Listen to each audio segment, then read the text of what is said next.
Good evening, ladies and gentlemen, and welcome to round 5 of season 1, 2024 of Endurance for Amateurs, here for the first time ever at Willow Springs, brought to you by Ninja Botanicals and AlienAwards.net.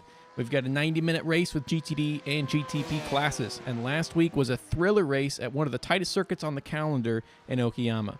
After getting pole position, Paul Skip led almost every lap outside of some early race action that had Jay Smart in front. With a missed race from former number 2 Nick Paletti, Paul Skip was able to massively extend his lead to 41 points over now second place Nick Terrell, who was waiting for a drop week for his score. GTD-A was won for the third time in 4 races by Ken Huber after some more strong pit strategy and clean running. Eric Bellata hangs on in there, just 12 points back from the lead. GTD-B was won for the second consecutive week by Nathan Westland, who now moves himself up into third place in the GT3B class, with Jesse Coffey and the leader Andrew Hicks ahead, all within just 6 points. I'm joined in the booth again by Derek Rice. Derek, this is a total curveball for these drivers, a track that not only have they probably not driven these cars on before, but probably not driven at all. I mean, looking at the track map, it doesn't look like a lot of stellar passing opportunities. How nerve-wracking is this incident point-laden qualifying going to be? Oh man, it is going to be quite the spectacle tonight here at Willow Springs International Raceway. One of 7 track configurations here, including some dirt ovals and dirt road course setups. We are here at Big Willow, and I'll tell you, there's a lot of elevation change. There's a lot of miscambered turns, and I think that's going to really give the whole field a shakeup on where their grip lies.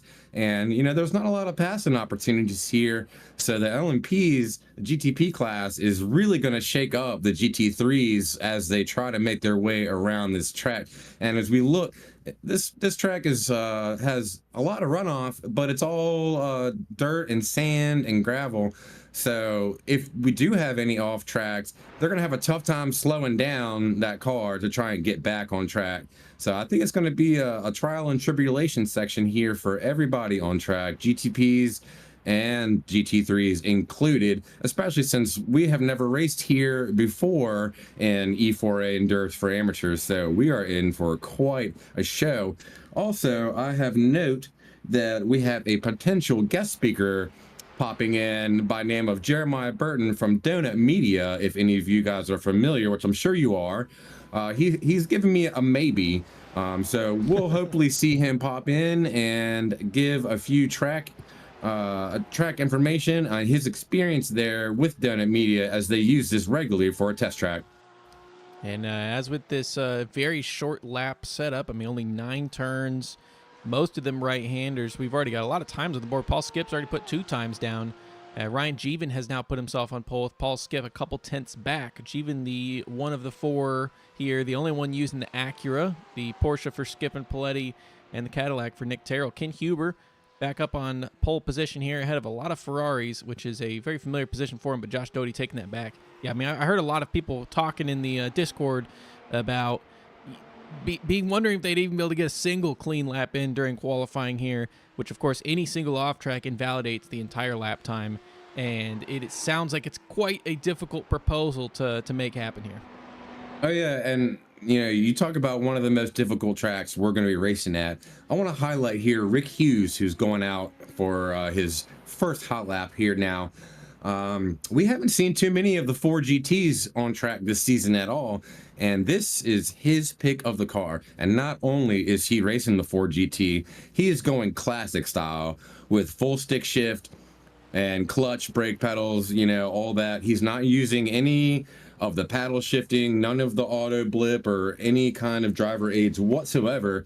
And I gotta say, in practicing, he's been putting out some solid time, so I'm really interested to see what he can do here with that classic style 4 GT and that brilliant carbon fiber car he's running right now. Yeah, we've had a couple guys use 4 GT through an entire season, or most of a season. I'm not really sure the highest that we've been able to see it place. Often struggles to crack into the top 10. It's just unfortunately a much weaker car than all the others, regardless of who's driving it. But interested to see and follow his progress here in this race, because this is definitely a race where just surviving and limiting the amount of incidents you have can be a big boon to just getting a good points total. Yeah, man, and you got to think this is one of the most difficult tracks we're going to show up to all season, and he chose the most difficult layout and one of the most difficult cars. So we're going to see a big shakeup on that Ford GT. I will say that the Porsche, I personally drove around this track, just doing some testing and some research, and the Porsche seemed very balanced, very well controlled, and the ability to throw the back end out and put some power in, kind of like a go-kart, is I think really going to be important here, and I think we're going to see a lot of Porsches at the top of the field for the GT3 class. Yeah, and then another little note I wanted to bring attention to, if you've noticed, just looking around the track here, is another difficulty for these drivers. There is not a single braking marker anywhere, and there's not even things, little pieces to try to use as like a virtual braking marker. It is very difficult. You have to pick your spot in the sand there to try to slam on those brakes, and none of these corners are simple, and they're going to be very difficult passing opportunities as well. Yeah, there's a lot of negative G scenarios, blind corners, elevation changes. So I will say this is one of the more fun tracks there is to drive, but when you're competing for an endurance race, I don't know if fun is in your vocabulary here. I think you're white knuckling, you're stressed out watching your relative, and just trying to keep your lane in check. Ryan Jeevan there in front with only Nick Terrell on track anymore. So it does look like Ryan Jeevan may come out of here with pole position over two extremely strong drivers in Nick Paletti and Paul Skip. Paul Skip with the fastest time there in the practice session, but Ryan Jeevan performing where it absolutely matters the most. Yeah, absolutely. Practice is practice, but when you're in qualifying, you only have, well, we have 4 laps to make it happen. And right now, Ken Huber is making it happen for the top spot, P1 of the GT3 class, which he has been doing all season, sitting in the top 5 at least. I know he's gotten pole a few times. He's sitting at a 112.786. Behind him is Josh Doty and a 112.973. So 2 tenths off. Ken Huber's got a little bit of a cushion there for Josh Doty, but qualifying's not over yet.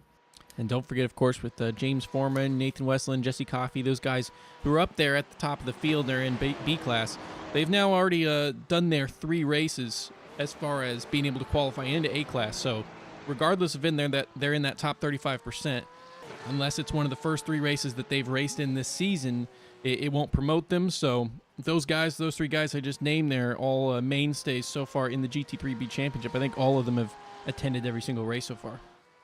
I believe that is true. James Foreman currently in the Ferrari in the top spot for B class, followed by Nathan Westland and Jesse Coffey, a 10th behind him. It's very close, but I was mentioning the Porsche would be probably my pick to drive this.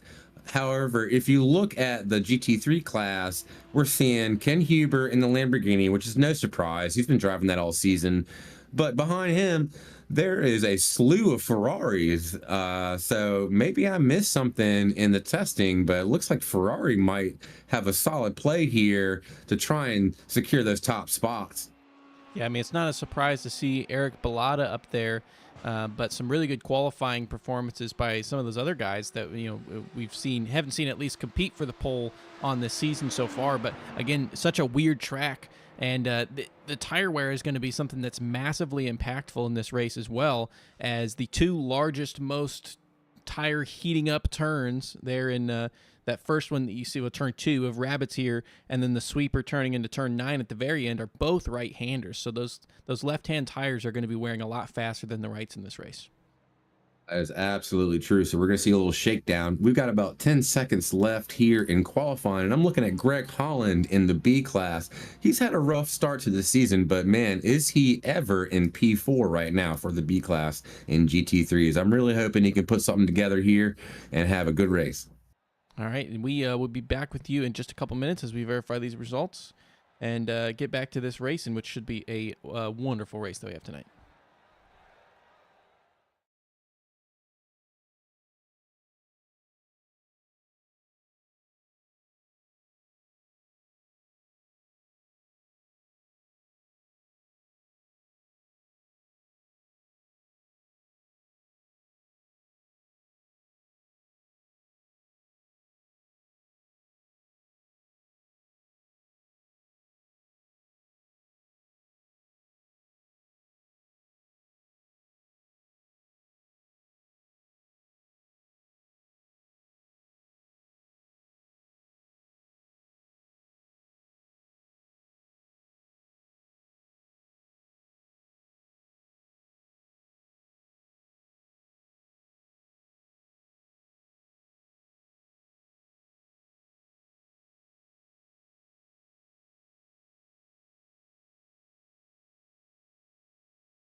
All right, we are back and looking at our qualifying order here for this race.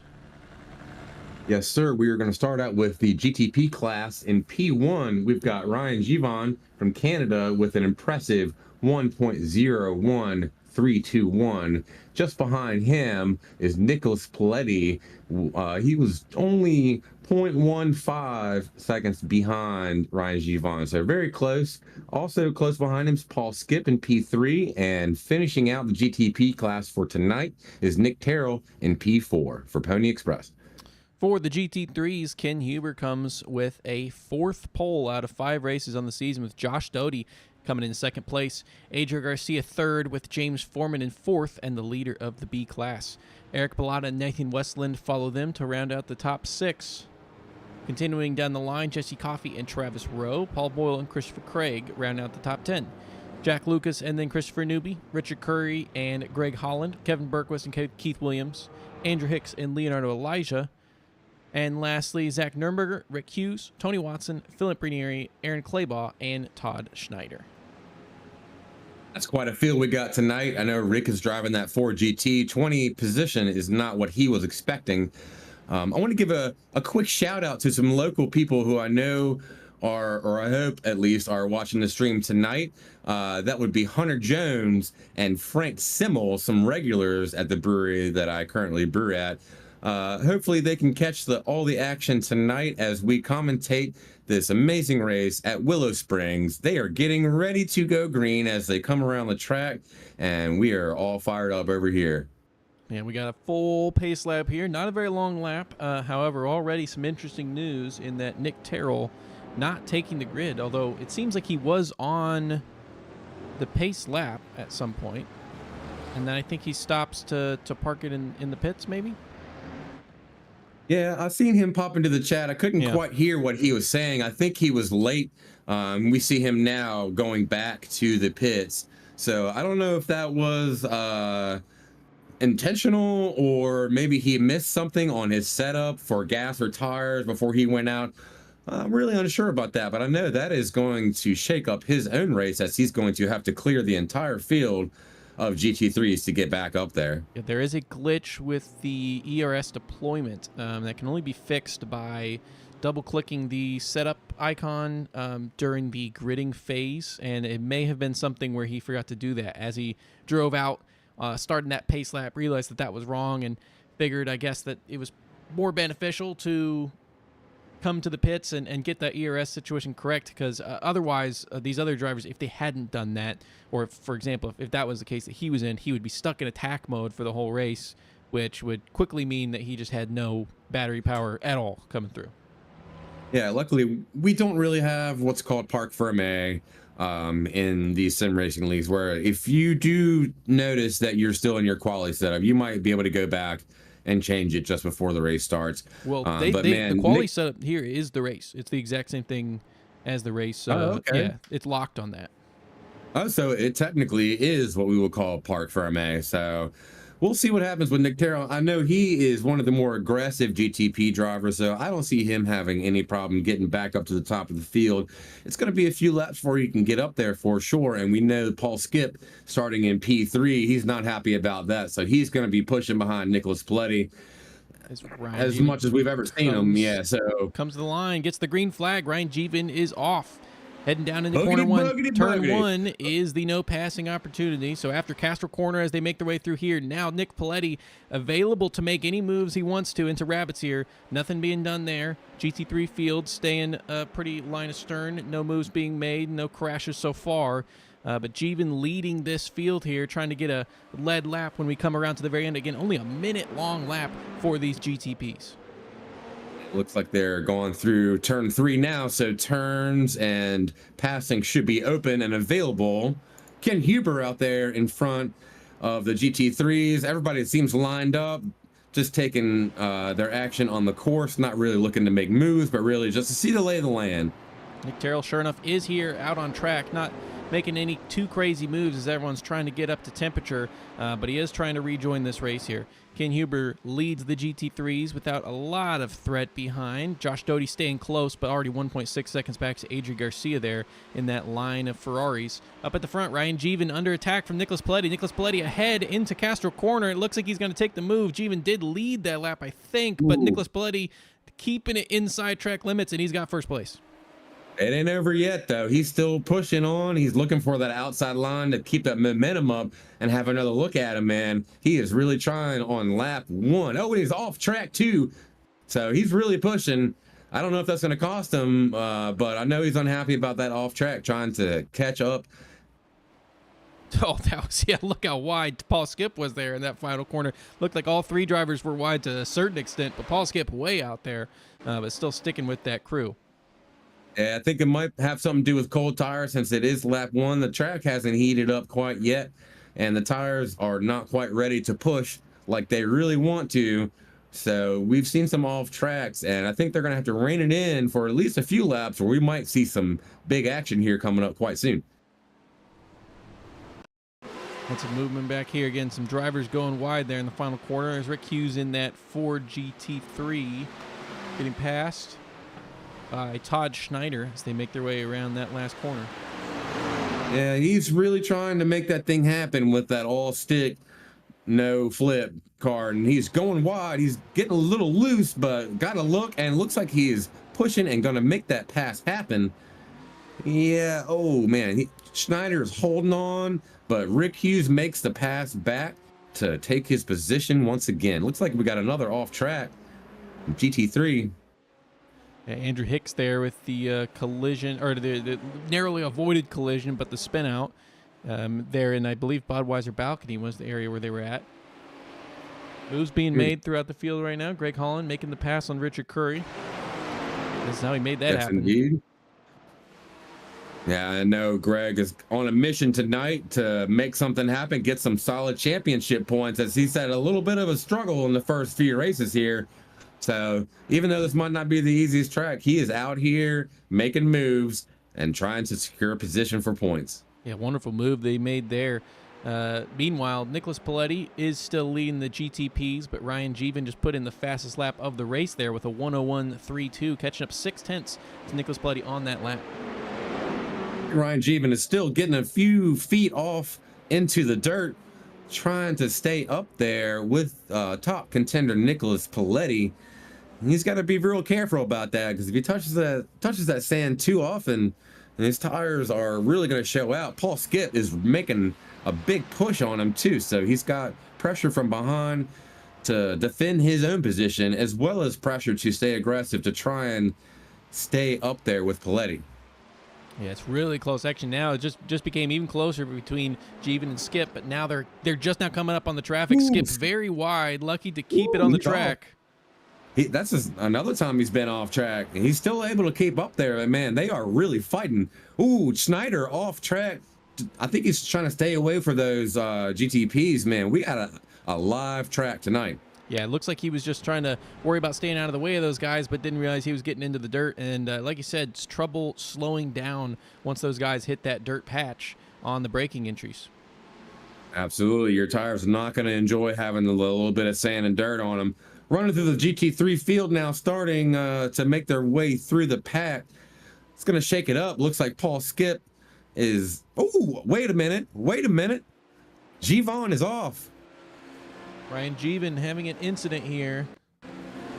Like Paul Skip just to make a move, and the traffic just catching him off guard there as the GT3, not knowing which way to go. He was getting split by both GTPs. Well, that's going to be good news for Nick Terrell. I will tell you that much. He enjoys that as he attempts to catch back up to the pack.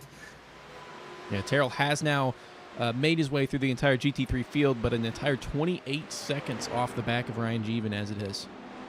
He's got his work cut out for him, but he's made it known that he is here to play.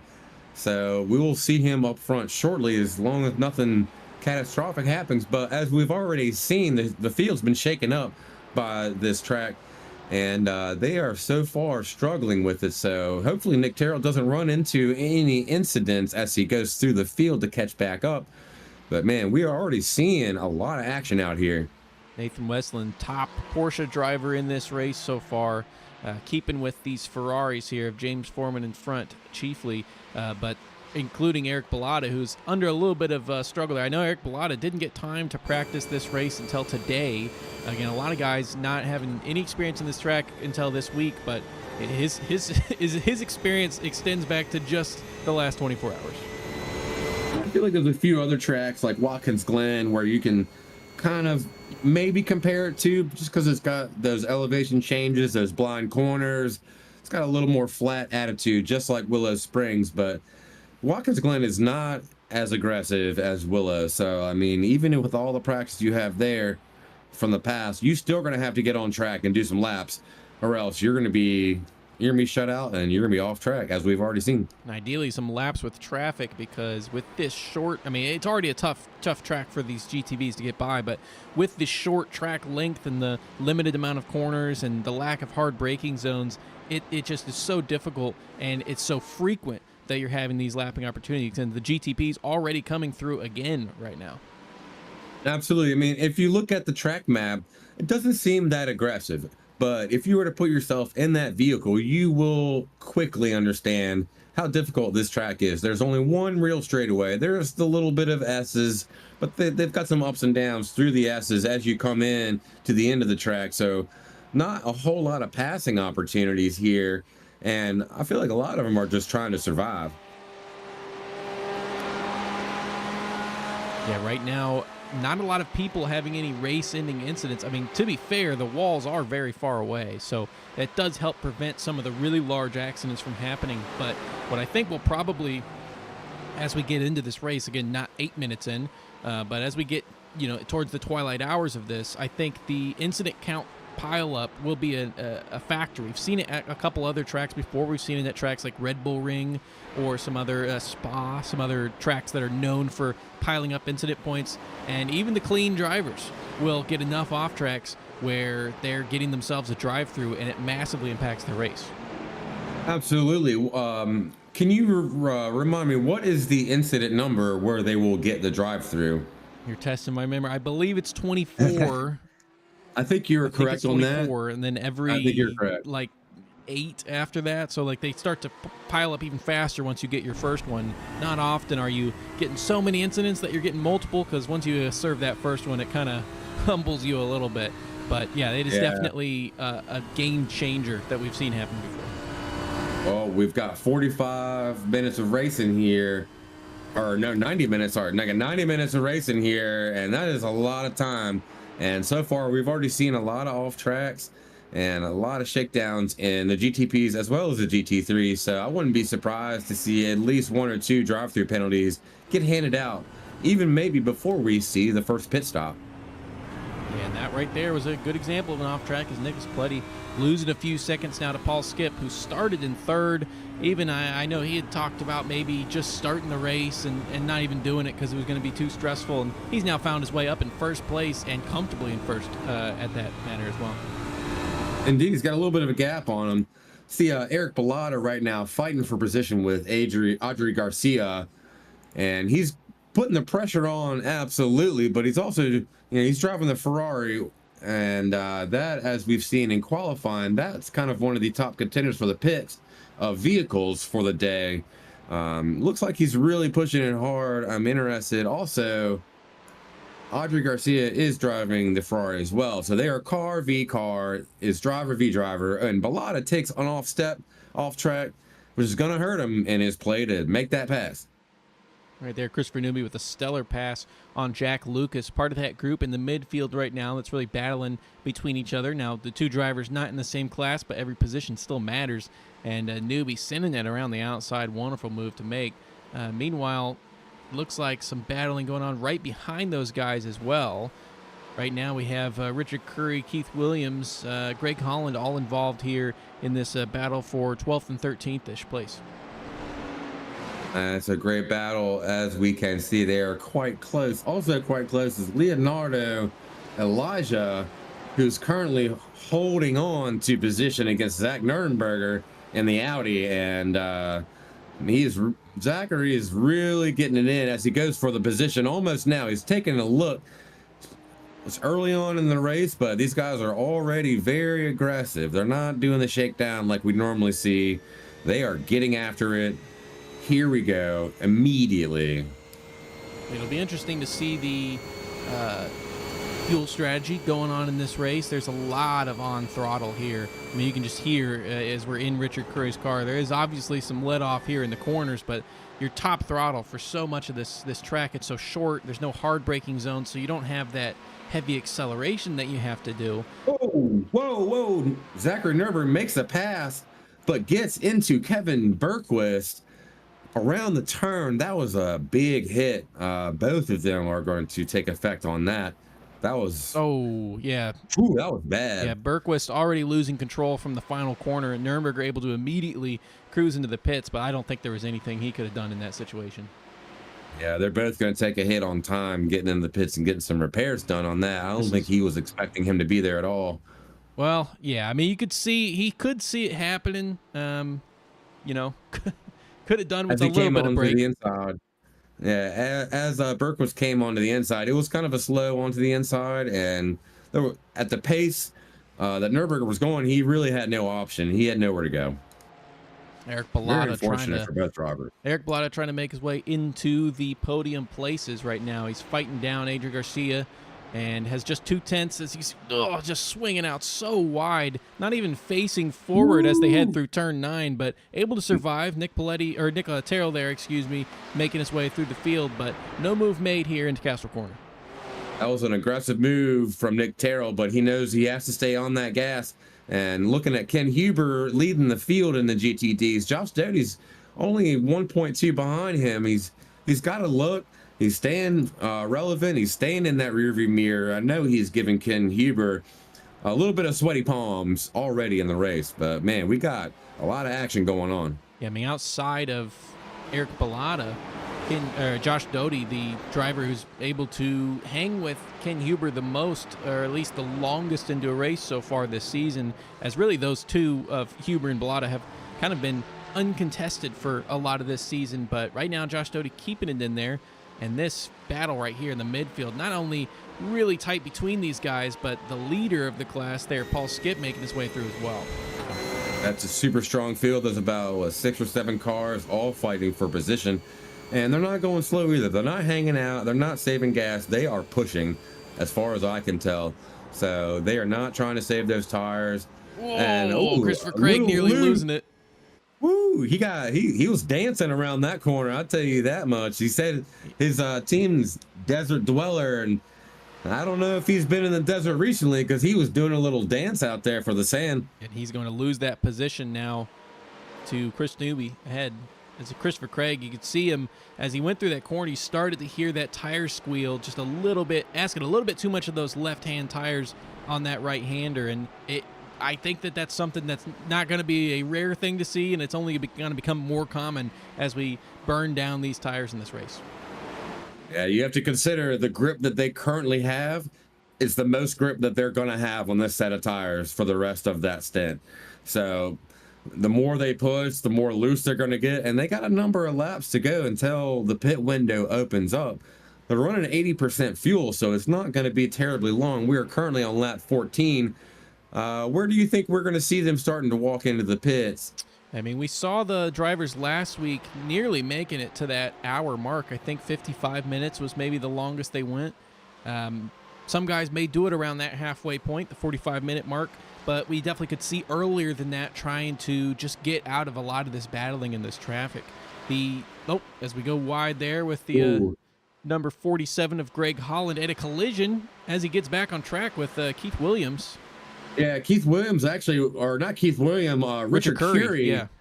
Richard Curry was already sideways around that turn, and I think Greg Holland just had to adjust and adapt and wasn't able to compensate enough to keep the wheels in line, and he had to slam on the brakes and go sideways as well. So unfortunately for Greg, as he's had a good push already, that's a little bit of slowdown for him. He's still staying on the bumper of Richard Curry, trying to make a pass and make up any time that was lost. That was impressive, though, to hold on to that. James Foreman making the move on Eric Bellata and Nathan. Bellata has gone off track for 5 seconds. Let's see what happened to him here. You can see him just ahead there. This was James Foreman's pass. It happened to Bellata to make that. Just maybe some dirty air from Garcia in front. Could still be track and tires are still heating up. Yeah, it's not a terribly hot track. You can see they're just 20 Celsius, so 60 something degrees Fahrenheit. It's a very cool track, but it's just harsh conditions, I think. Absolutely, and it's unpredictable conditions, especially because this is a track we have not raced at yet. So even with the temperatures, there's a lot of track surface concerns, and there might be some bumps around that you and I cannot see, but they can definitely see and feel. Jack Lucas is looking to make a move here on Christopher Craig. He's got a look, and he's had a look for almost a full lap, but he has not seen that window open up yet for him to make the move. Yeah, you don't see it as much in some of the top-down shots like this one, for example, but when we get to the onboard shots, you really see a lot of this track being heavily banked, and not just in the case that you've got the track undulating up and down, but the circuit itself actually tilted quite a bit in a lot of these corners to help sling them through there. It does help a little bit with the tires and surviving these high-speed corners, but it just allows them to go even faster.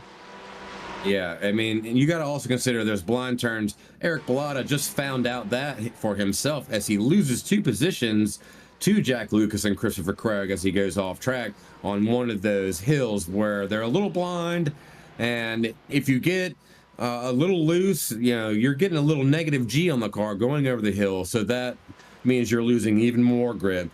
And he didn't quite get sideways, but he got a little off and wasn't able to hold on to his position. Incident for Leonardo Elijah in the exact same corner there. Exactly. That's going to be a shakedown corner, I think. It's already proven to be a tough spot. Yeah, heading down into the Budweiser balcony, or through the Budweiser balcony area. That's where that's coming in. It's very important to nail the exit on that corner because you have a decently long straight, I guess, sort of a straight. You have a high, full throttle section following that, and it's key to your lap time when there's so little to gain and lose with the only 9 corners here. Oh yeah, there's not a lot of opportunities to make a good pass except for the straightaways. You might get lucky in some of the turns if someone makes a mistake, but I think a lot of what's going to shake down is also, well, we've already got the known factor of the blind hills and the blind turns, but the GTPs making their way through, they are also fighting to hold on to that grip. So while you're trying to hold on to your line, they're also trying to hold on to their line. So I think we have a very aggressive track tonight, and it's going to be quite exciting to watch. Yeah, the GTPs have, of course, there's not a lot of them, so that does help, but they have been pretty stellar with picking their way through traffic so far in this race. I don't think we've seen any incidents between cars. We nearly saw a crash early. Oh, so Richard Curry made a move on Greg Holland there, but we nearly saw an incident early on between Nick Terrell and the GT3, but other than that, it's been super clean between the two classes. Swinging around the outside of Castro Corner, tough to do. So far, and as far as the whole season is concerned, they've been very respectful of each other between the classes and getting around each other, making their way around and not really putting too much pressure on everybody. So that's been quite well to watch. Looking at Rick Hughes in that full manual Ford GT, he fully sent a turn and spent the whole thing in the dirt. So far, he's actually having a rough go of it. I know he was putting in some solid times in practice and the days leading up, but so far he is doing a little bit of struggling. I know he's trying to make it up there, doing the full classic style, but that might actually turn out to hurt him in the long run. Yeah, turn 9 has been brutal for both classes in this race so far. I mean, the saving grace has seemed to be that I don't think anyone's, other than the incident that we saw with Kevin Berquist, most people not really losing anything but time in that corner. They're just going out really wide, but we've seen some pretty dangerous looking fishtails that luckily got saved, and it may be something that the drivers will start to avoid as if they have it happen enough, or something that we'll see happen more often as the tires go. Yeah, the tire wear is going to be something that absolutely comes into play probably within the next few laps or so. Watching Philip Ranieri, he just got a few tires off, managed to hold on position while he's trying to catch up to Leonardo Elijah. Tony Watson wasn't quite able to take advantage of his off track to make the pass happen, but he's still taking a look. And meanwhile, Aaron Clayball behind them in that 4-car pack, still hanging in there, looking for any opportunity to move forward. But we're seeing a lot of off tracks, and there's all kinds of opportunities to pass in that moment, whether it be a good place in the track or not.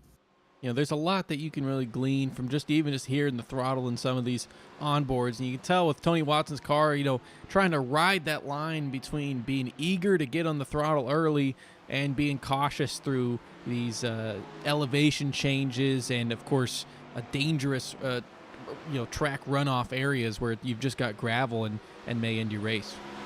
Yeah, it's going to take a lot to slow these cars down, and the sand and gravel. It's not quite like some other tracks where the off track, will really catch you. At least we have the saving grace of a very, very long off track throughout the entire track. So if you do happen to spin off or late break or, catch a bumper on somebody, you're probably not going to hit the wall, which is going to be great for your repairs.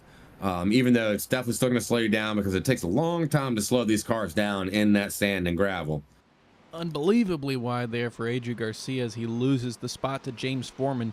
No spots lost beyond that for him as he's still sitting there in the top 5. But that was a hairy moment as he just kept pushing that wide, just as you were talking about them struggling to slow down. Ranieri making a move here on Leonardo Elijah, and he makes it happen, at least to start. He's going a little wide in the turn. Tony Watson wide behind, and he's spinning. Tony Watson spinning. Aaron Clayball no. looking to avoid, and he does. Well done on the brakes there. And he gets back on it impressively enough. He saved it. He did lose position, but he is still back in the same field of that 4-car pack. That was actually rather impressive to watch him collect that car back and put it back on track. Yeah, good minimal loss of time. Richard Curry here just hits that inside curb in Castro Corner, and look at just the effect of just nicking that curb and what that did to his car. You see how far he went off track. And like I said before, you can go off at full speed, and as long as you can control that car, you're probably not going to hit that wall. So luckily enough for him, no damage, just loss of time, just some gravel in the tires that he'll have to shake off and warm them back up. So he can get back on. He'll be down a little bit, but he's still in the fight. Yeah, I mean, outside of that unfortunate Nuremberg-Berquist collision, we haven't even seen parts come off a car yet, but we've seen plenty of off tracks, and that'll be something that starts to, pay them down the line as they rack up the incident points. But the further thing, too, is the safety point bonuses, which have been a key, is Travis Rowe and Adrian Garcia temporarily swapping positions. Garcia gets 5th place back, but Rowe is definitely challenging him here. But the safety points are a big deal. Nope, actually, he's going wide himself. Ooh, yep, he did. And Adrian Garcia is definitely happy about that, to gain probably about at least a third to a half a second off of the off track from Travis Rowe. They're all pushing, and Jesse Coffey will also be happy about that to close in the gap. And we're seeing some of the groups starting to be spread out a little bit at this point. We're closing in on the half-hour mark. Ryan Givon just trying to make his way through the pack, just behind Jesse Coffey and Travis Rowe. I saw him get a little squirrely just trying to catch up to them. So the LMPs, the GTP class, they're not having an easy day either. He goes off track to try and avoid the GT3s and keep his position. So it's not a walk in the park for the GTP class either. Yeah, trying to go around the outside there, maybe not the wisest decision, but going off track at least to avoid any incident happening there. Yeah, Ryan Givon losing some time there as he made his way through there. Has, for the most part, been able to stay around the same gap ahead of Nick Terrell, though that has now dropped a little bit. Travis Rowe attacking Adrian Garcia all over again here, this time not going wide in that corner. But again, the passing opportunities here are very dependent on your opponent making a mistake in front of you, which seem to be plentiful, but you got to be ready to pounce when that happens. I mean, it's going to happen a lot, but you never know when it's going to happen or how somebody's going to take a turn or where they might make a mistake. Paul Skip, who's made his way from P3 up to P1, now has an interval of 8.2 seconds between him and Nicholas Paletti. And you might think to yourself, he's probably doing a little bit of relaxing out there, but that is absolutely not the case. Not on this track, not with the field we got. He is coming up currently behind Greg Holland, a few seconds behind him, as well as Greg in a fight for position himself. So Paul is going to have just as hard of a time to make his way through the field going wide as he is now as anybody else. So you might think he's got 8 seconds, he's sitting back. No, he's not. He is fighting. Yeah, Paul Skip's pre-race comment, direct quote here from him was madness. This was during the practice session. Madness, utter madness this is. So I definitely expected him to be feeling a little bit of stress during this race, regardless of what position he was in. Time will definitely come and go as they try to find their right way through some of this traffic. But Nicholas Paletti, while he had just caught up a little bit, lost another few seconds here as he went off track. Ooh. Not enough for me to get it on my incident tracker, but he lost 3 or 4 seconds there. Yeah, that's a big pull, but luckily for Nicholas Paletti, 28 seconds between him. There we go. That's what it was. There it is. So Richard Curry hitting that inside curb in Castro Corner again. So he did that 2 laps ago, and nearly colliding with Paletti as Paletti was just making his way through at that point. Yeah, he should still be able to get back in. I know that he went from 8.2 down to about 11.5. Now, 11.4 seconds interval. He didn't lose position because Ryan Javon is 28 full seconds and a half actually behind him. So even though he went off track and got a little shakedown, he's going to hold position. You know, I want to take a moment real quick, even though it's so early in the race. I want to take a moment real quick. We're going to take a moment of silence for about 5 seconds for all of these steering wheels that everybody is grip locking right now, white knuckling. Let's give a shout out to all of the steering wheels out there that are taking the most abuse. We're going to count down from 5 on your own time. Here we go. Moment of silence.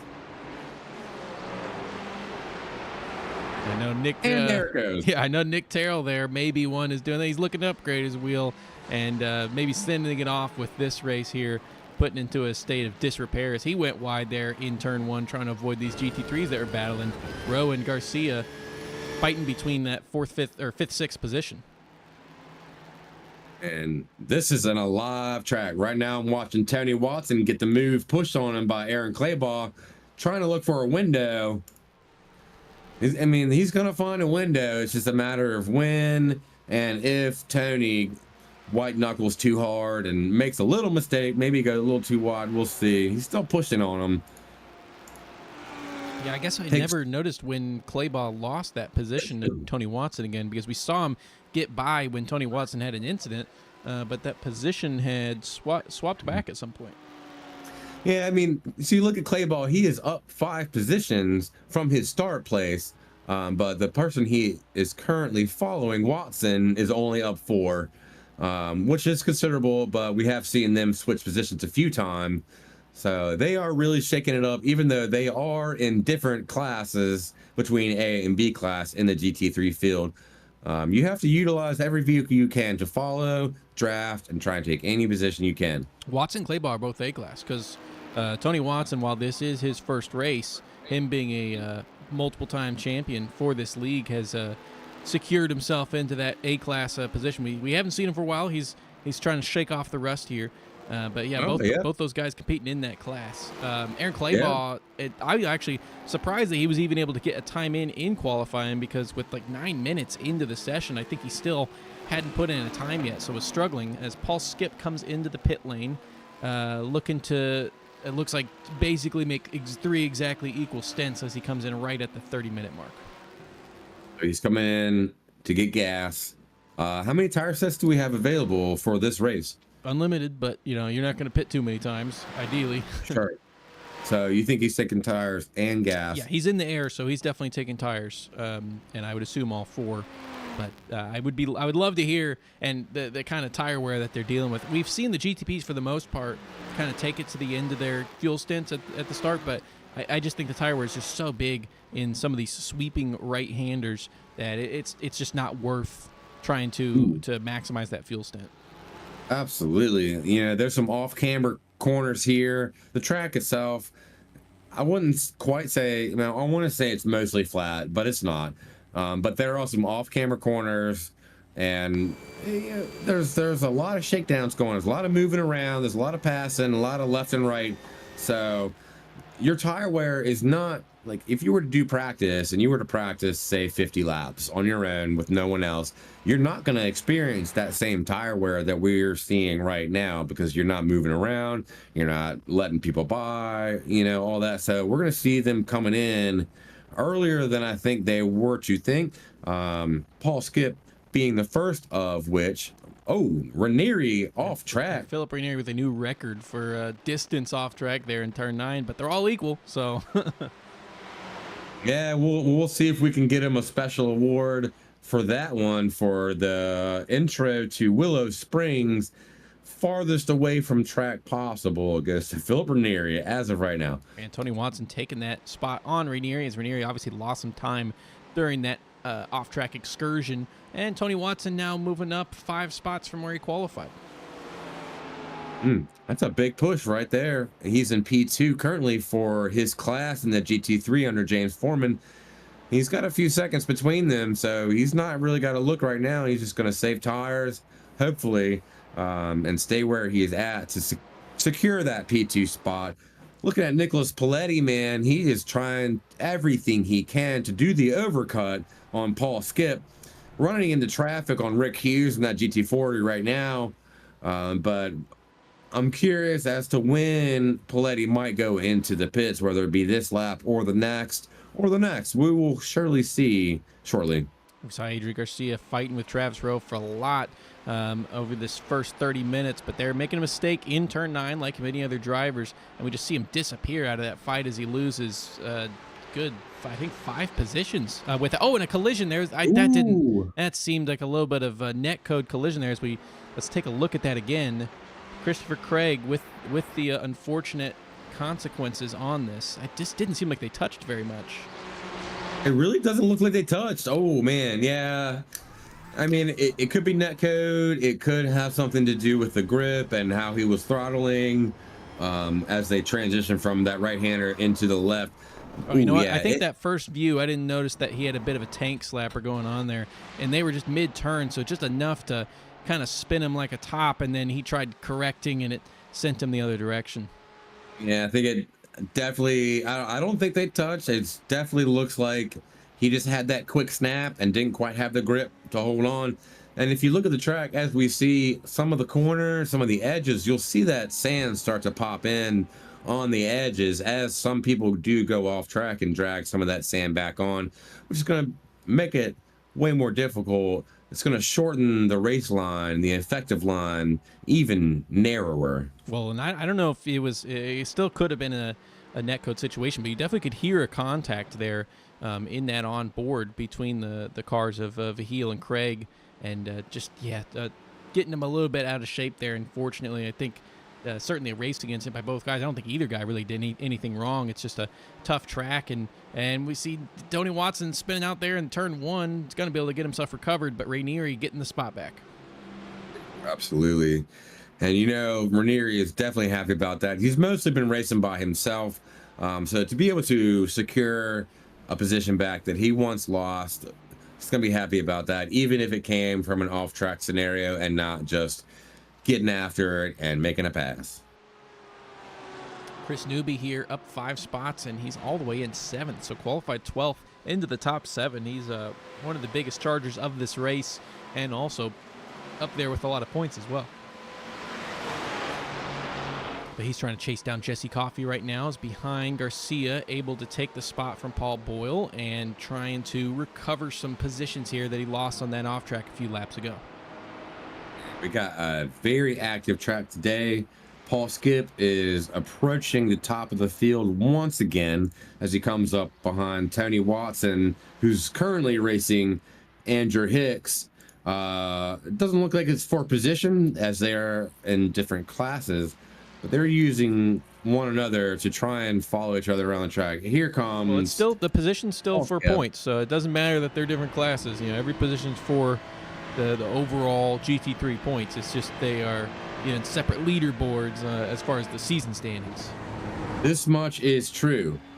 Paul Skip makes his way around those guys as he passes right now. Philip Ranieri doesn't look like he has much to worry about, as Terrell is 26 seconds behind him, but as we know, he's the only one to make the pit stop. So we got Ryan Javon 30 seconds ahead of him, Nicholas Paletti, who have not pitted yet.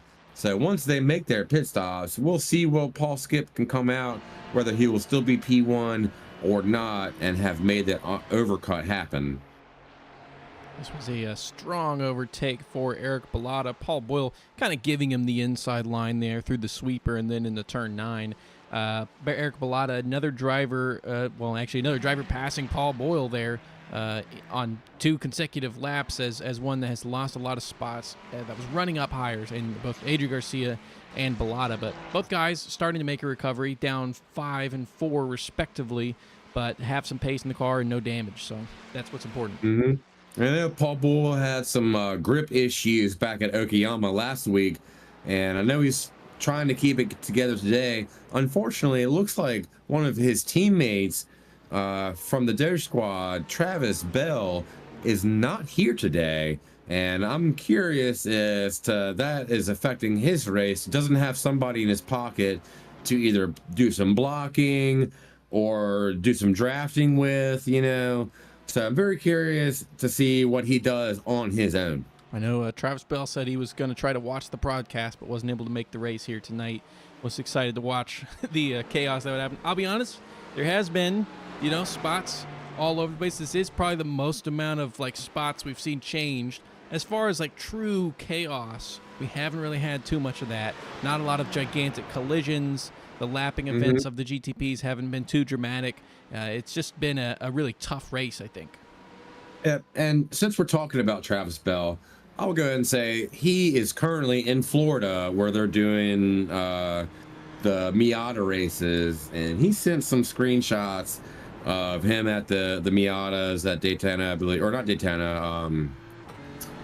Blanking on my mind where they're at right now, but I'm very jealous, and I don't mind Travis not being here, and not to say that I hope Doge Squad doesn't do good. I'm just very pleased with my own self that Travis is not here to get some championship points, because I'm very jealous of him being there for that Miata race. It looks like a lot of fun. Andrew Hicks chasing down the back of Travis Bell's teammate, Aaron Claybaugh.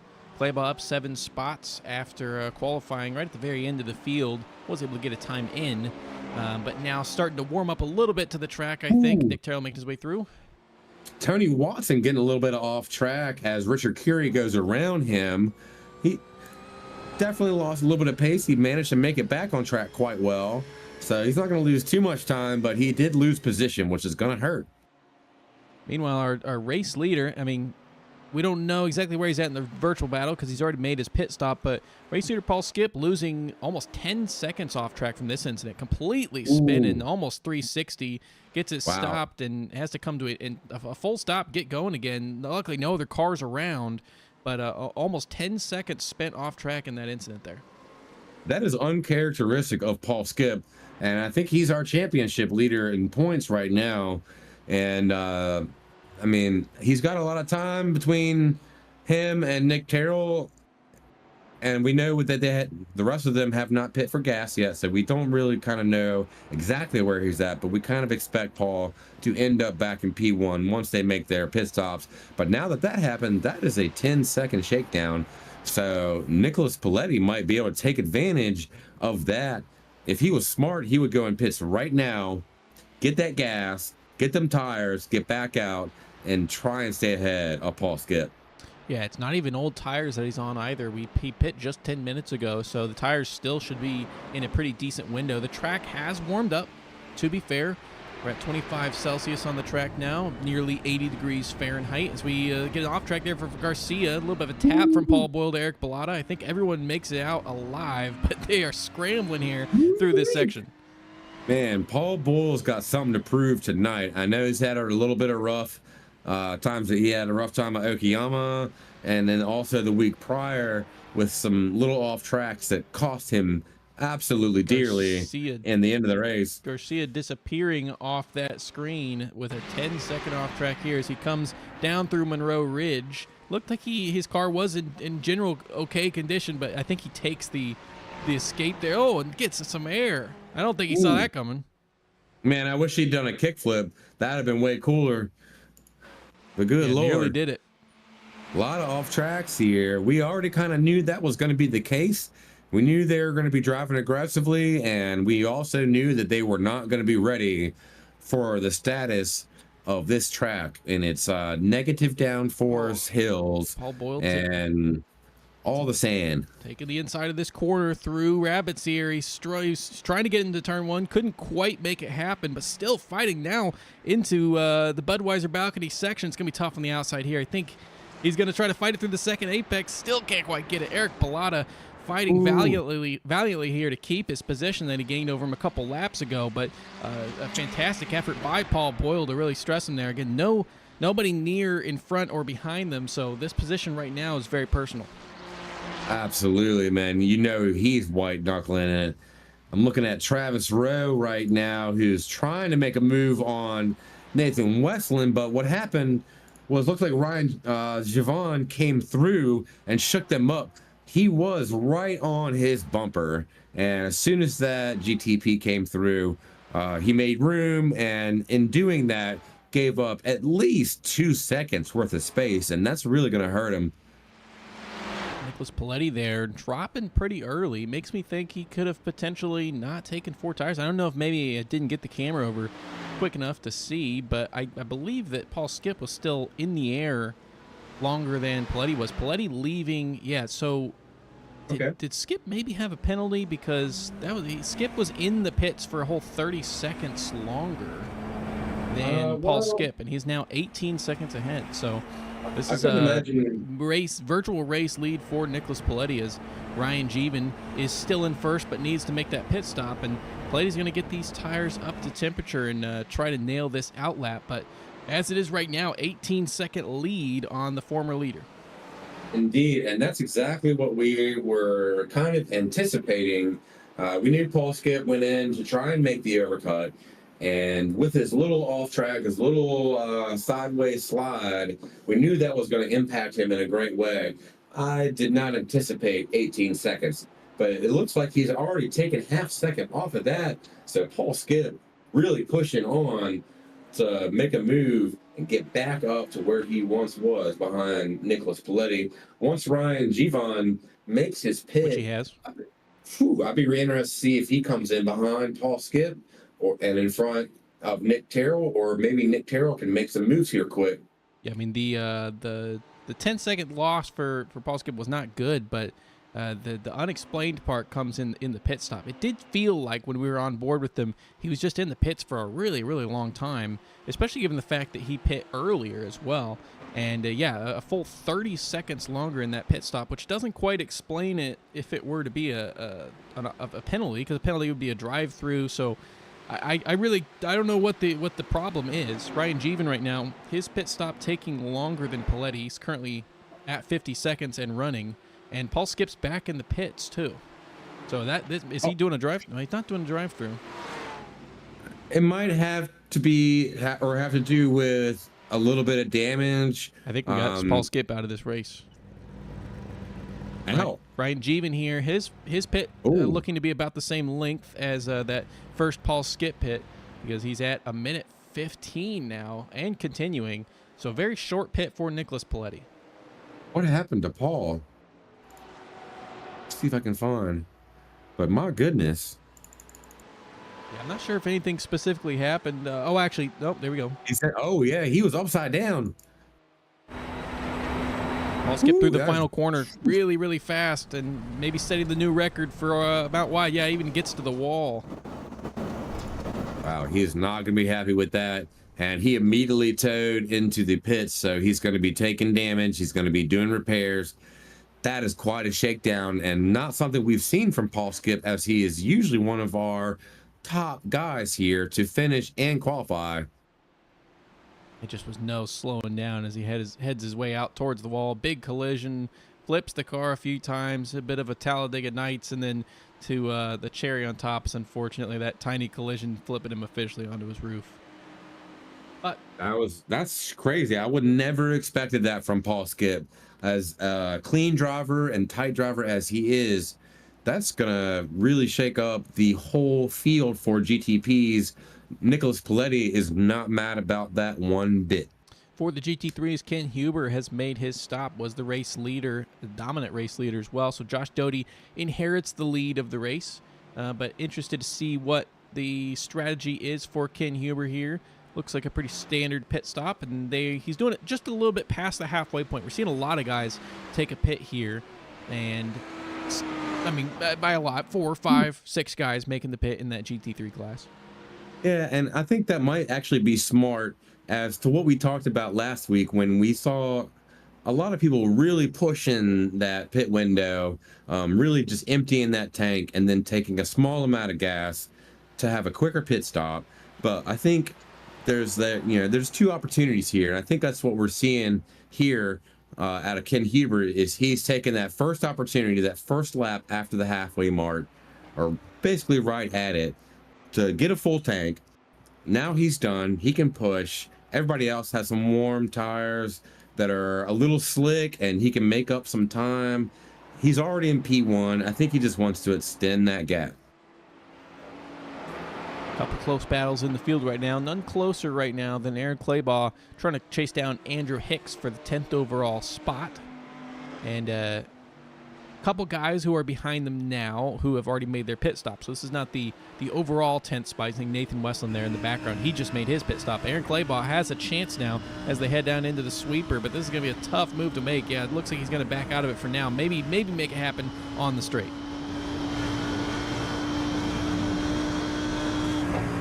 Through turn 9, the trouble corner for everybody. You can just see it just tightens up more than you'd expect for how fast the sweeper was. A little bit wide for Andrew Hicks in front. I don't think he really would have lost too much time, and it doesn't look like it as they're coming down the straight.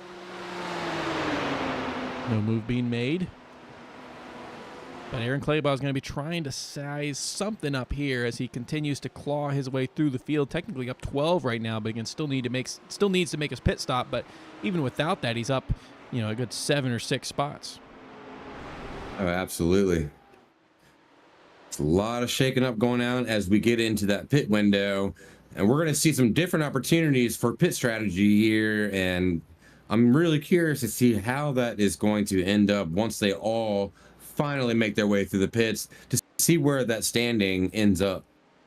Nicholas Paletti struggling to find a way through here. These two, it's just 2 cars and still, and a teammate to boot, but still just difficult to find that spot to put down the gas and zoom your way through. I'm sure the GT3 is very happy that they're only dealing with now just 3 GTPs actually, which should help things. But Paletti now looking at a long stretch of free road here as we have Rick Hughes, I think, stopped on track for a good while here. Yeah, I'm curious if he's having issues with that GT, the Ford GT running with the stick shift and clutch full time. Yeah, that was a bizarre incident there. It snapped really, really hard. We've seen incidents here in this corner, but it just completely turns out of nowhere. And yeah, Ryan Jeevan getting spooked by it as well, slowing down, losing some time, but no collision with any other drivers, and back on the track.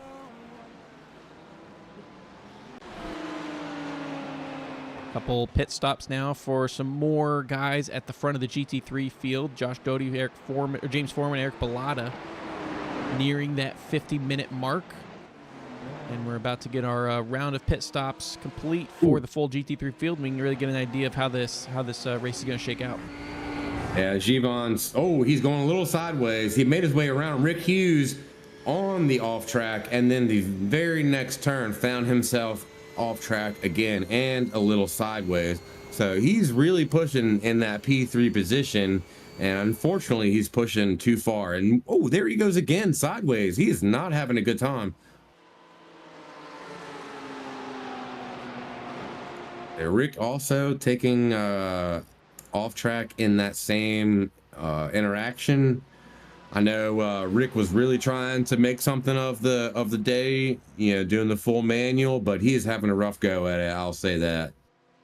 And More power to him for trying. Rick Hughes, one of the drivers here in the list of GT3s still to make their pit stop. So from the bottom up, guys who have not made a pit stop in this race so far: Rick Hughes, Andrew Hicks, Paul Boyle, Christopher Newby, who just came in, and that's the entire, and Jesse Coffey. That's the list of those guys who haven't made their pit stop yet. Jesse Coffey staying out on track, but Newby coming in this lap. Yeah, and it won't be long before we see the rest of them come in to get their gas, to get their tires, to hopefully make it to the end, since we are approaching, or actually no, we are over the halfway point. So we're currently 51 minutes into a 90-minute race. So that's going to be a one-stop situation for them. Speaking of Rick Hughes, I want to give a quick shout out, even if he's not quite up in the top and he's making the bid. I want to give a quick shout out to him. He sold me his old 3070 graphics card, and I can now properly read people's names off in the standings. So shout out to him, regardless of what happens. Yeah, and this is one of the new tracks with their new kind of environment modeling, so a little bit more demanding than some of the other tracks as well. So nice to have that graphics card, although as you can see, not a whole lot going on in the scenery. But that is not a mistake of the sim. That is how Willow Springs looks. It's just kind of nothing out in the middle of nowhere. Oh, absolute desert, but that's why we love it. It's going to be temperature right now is not quite as hot as it might be, like say mid-July or early August. But the runoff is a mixture of sand and gravel, which does not slow you down quite as well as grass and gravel.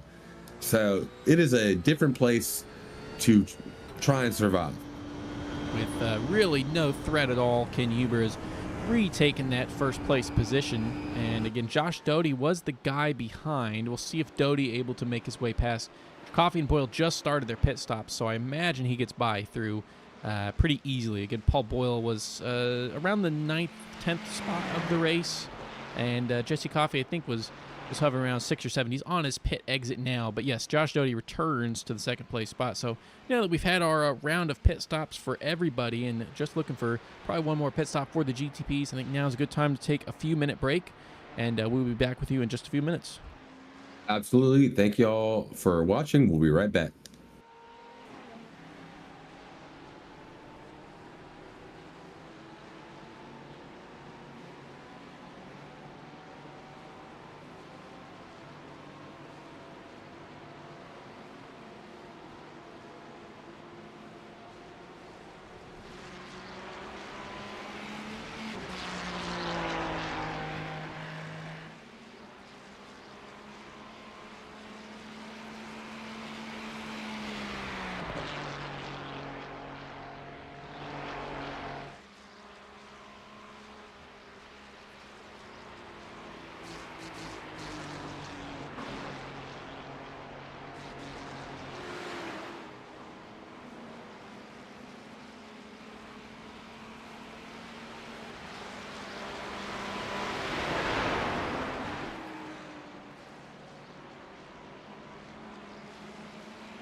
All right, we are back, and we're following along with our race leader, Nicholas Paletti here. He's got a 30-second lead on Nick Terrell behind.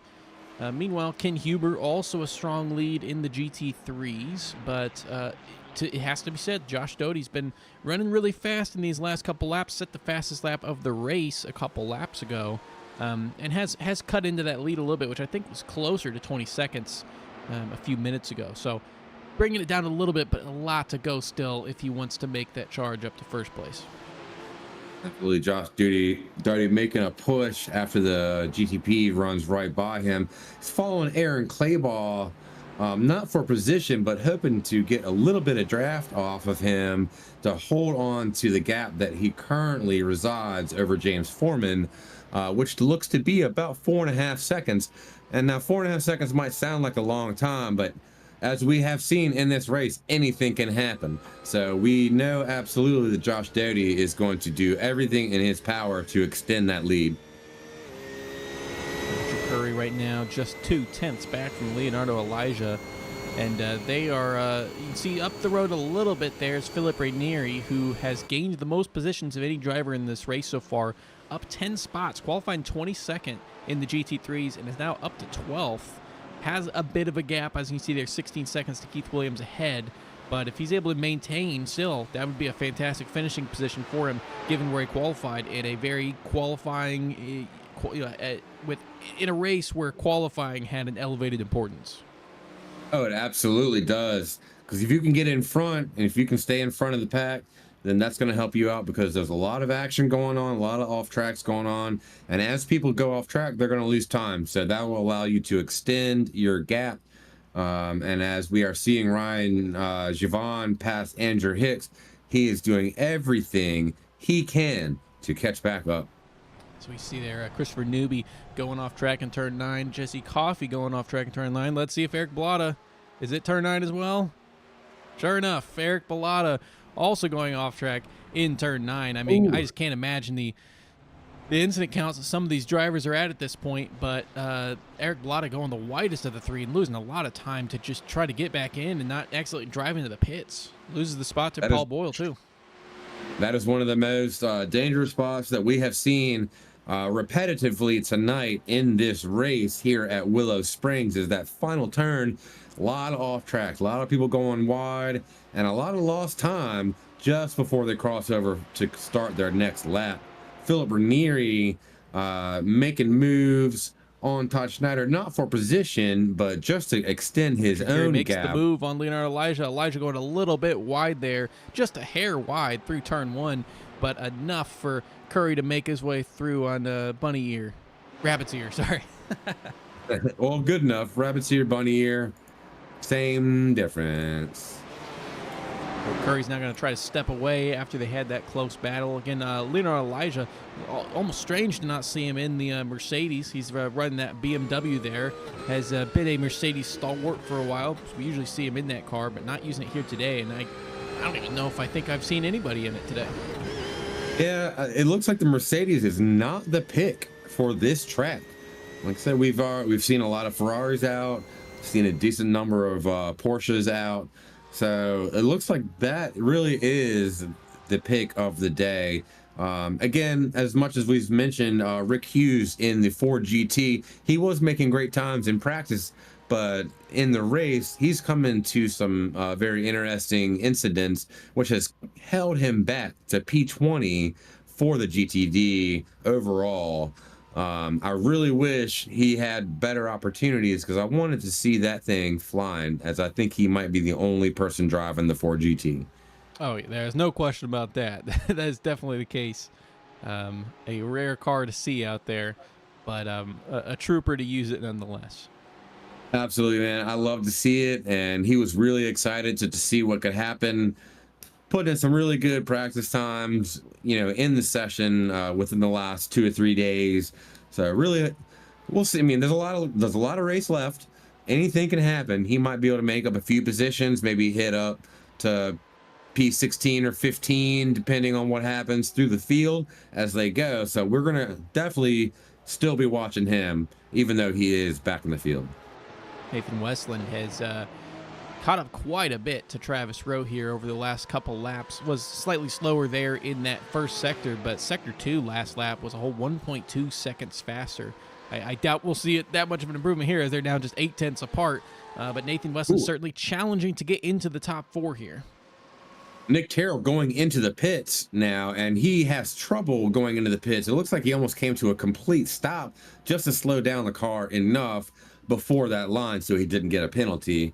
But he's going into the pits, getting gas now.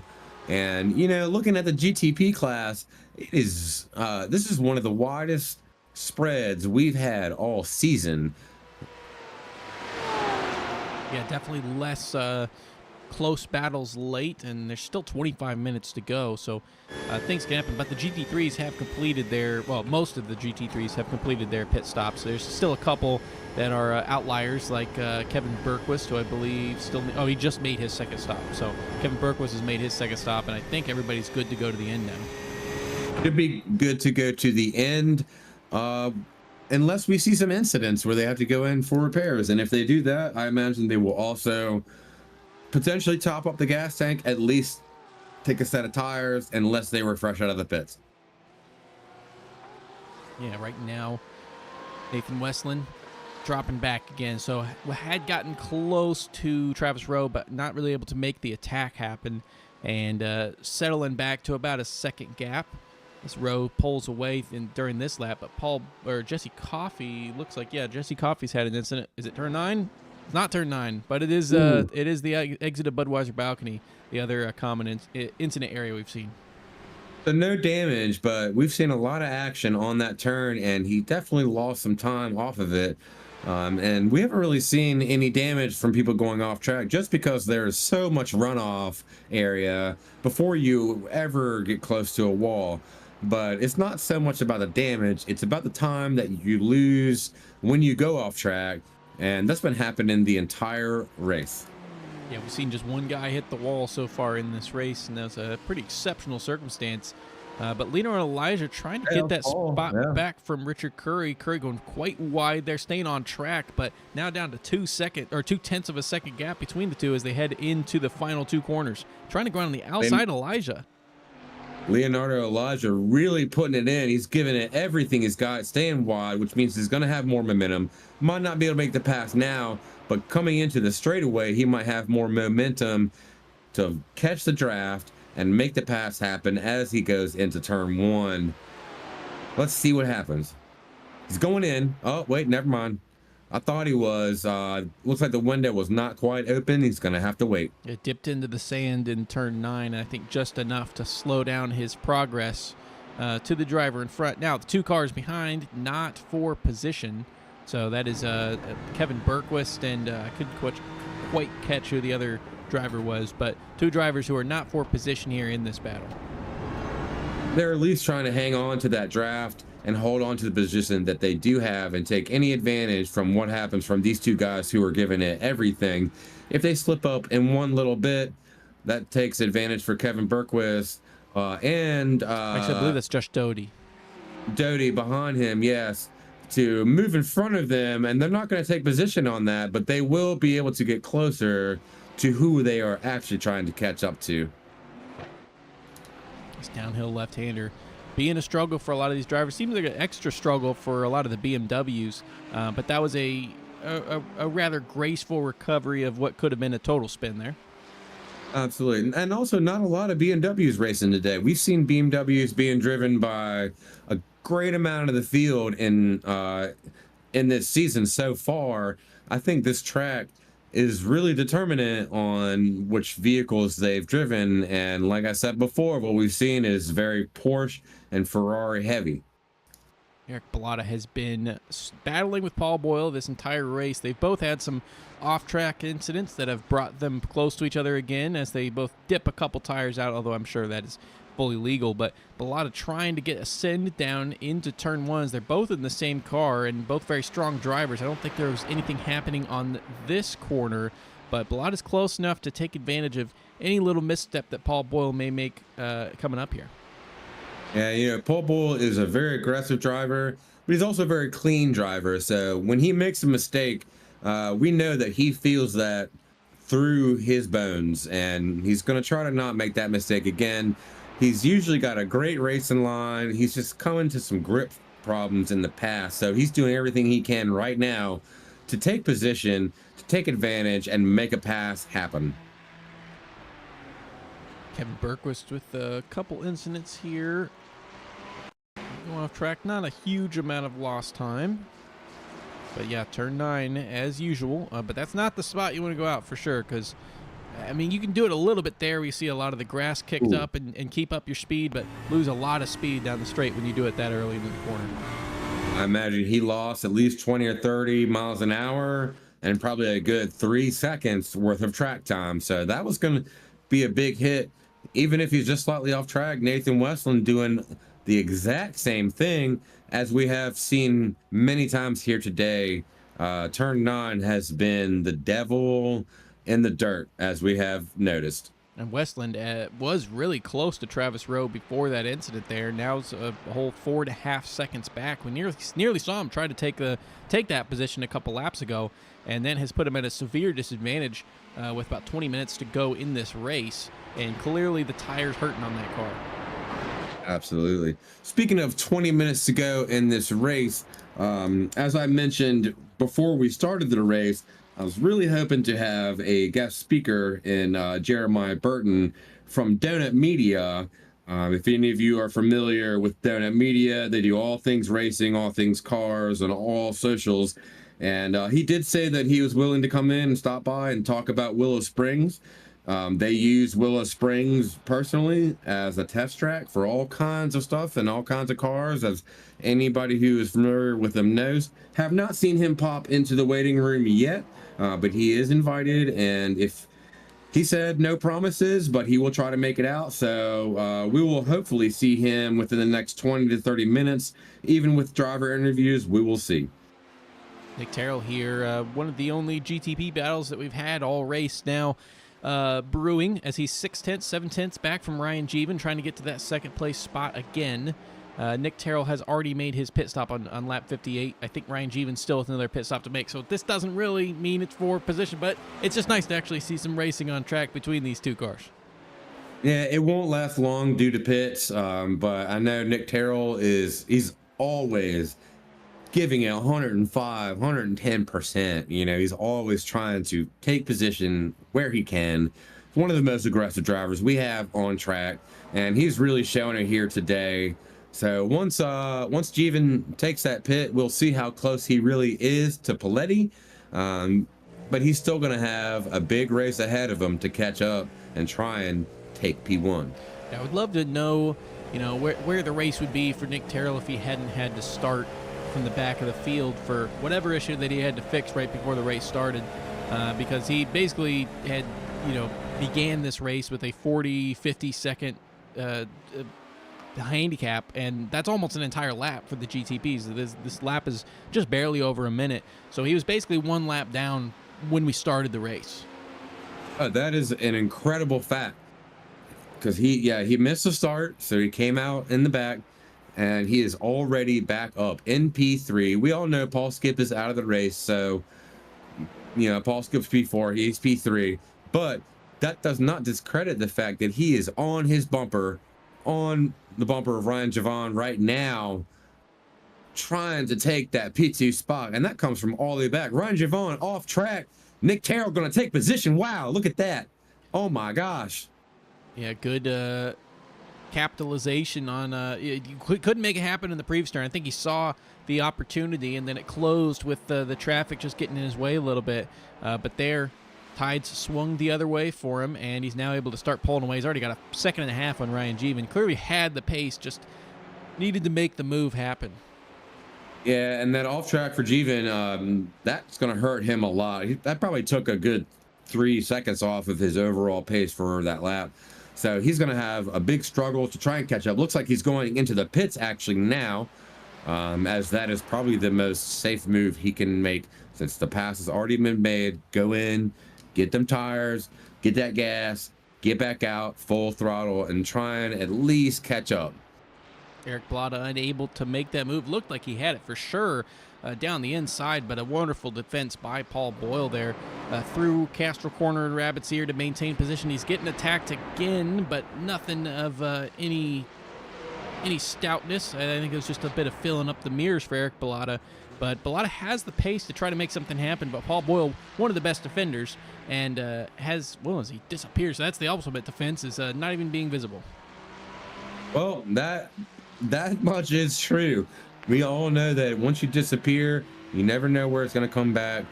Internet issues sometimes can happen, and you just have to deal with it. You can watch a relative and guess as to where they are. Looks like he's dealing with it just fine, but that's part of sim racing, and you never know. All these people we have on track, nothing's perfect, and sometimes internet drops, and you just got to deal with it.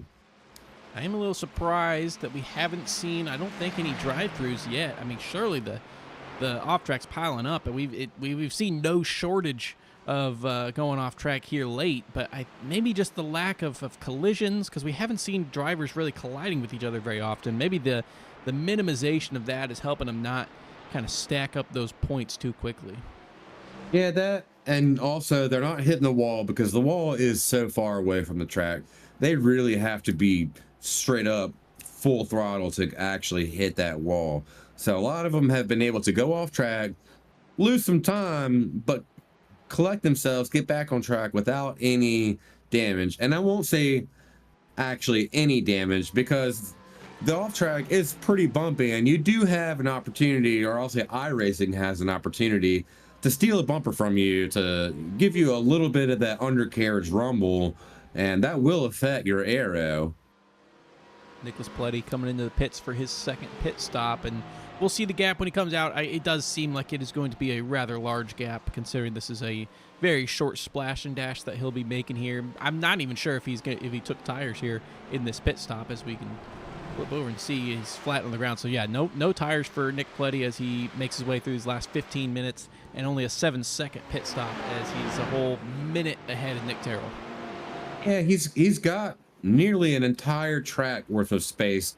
So that's a smart move on his part for Paletti to just take gas, stick with the tires you got, because he's not really pushing those tires anyway. So the tires aren't even screaming at him.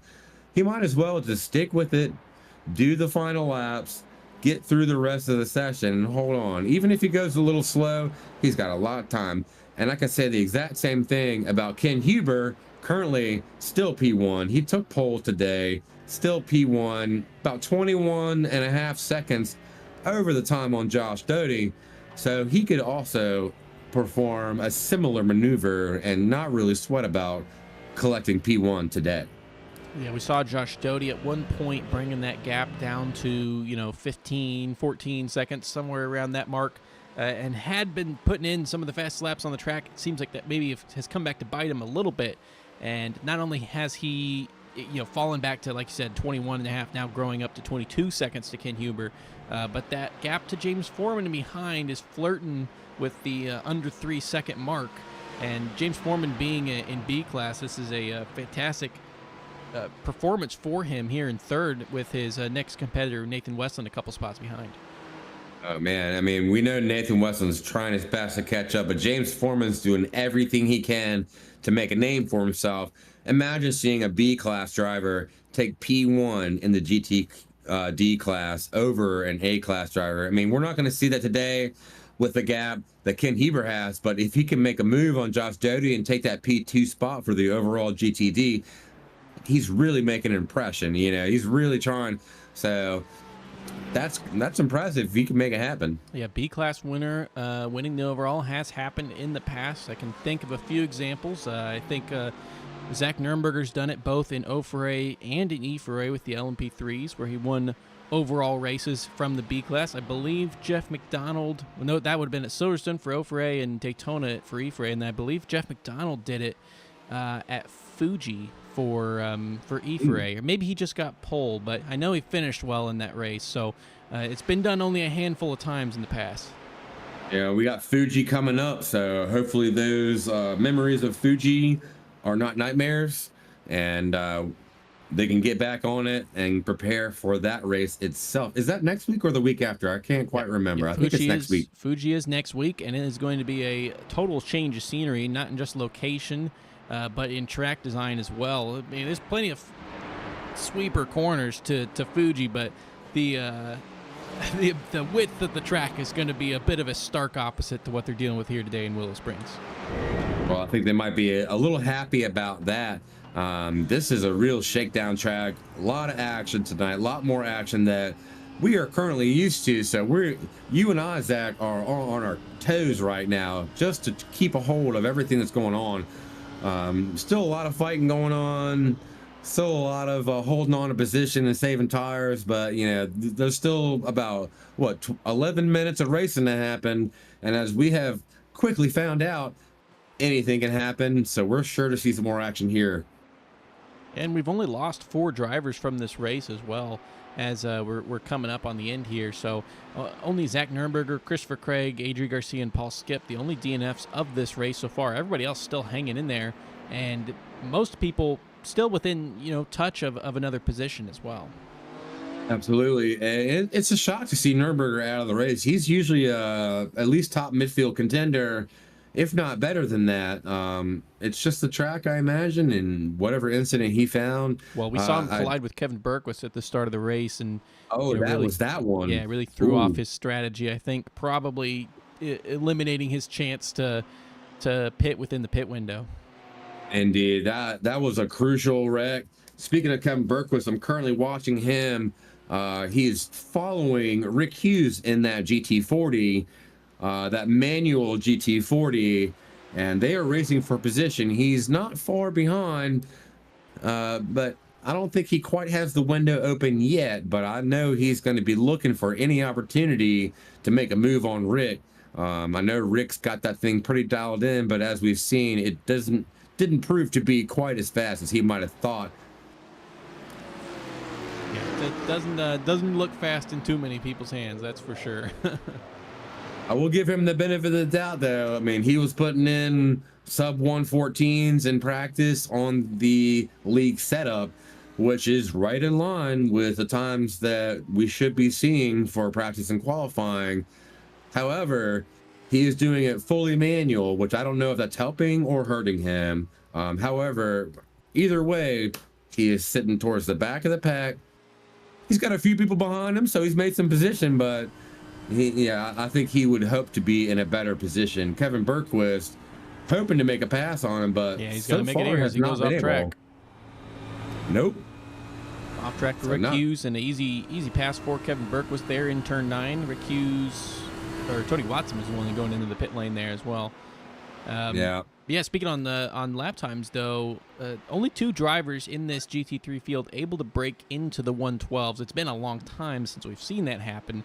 That was for Ken Huber, he was able to do a 112.94 near the start of the race, and then in the start of that second stint for Josh Doty, as he was trying to close that gap to Ken Huber, he was able to put in a 112.93, and no other drivers able to break that milestone.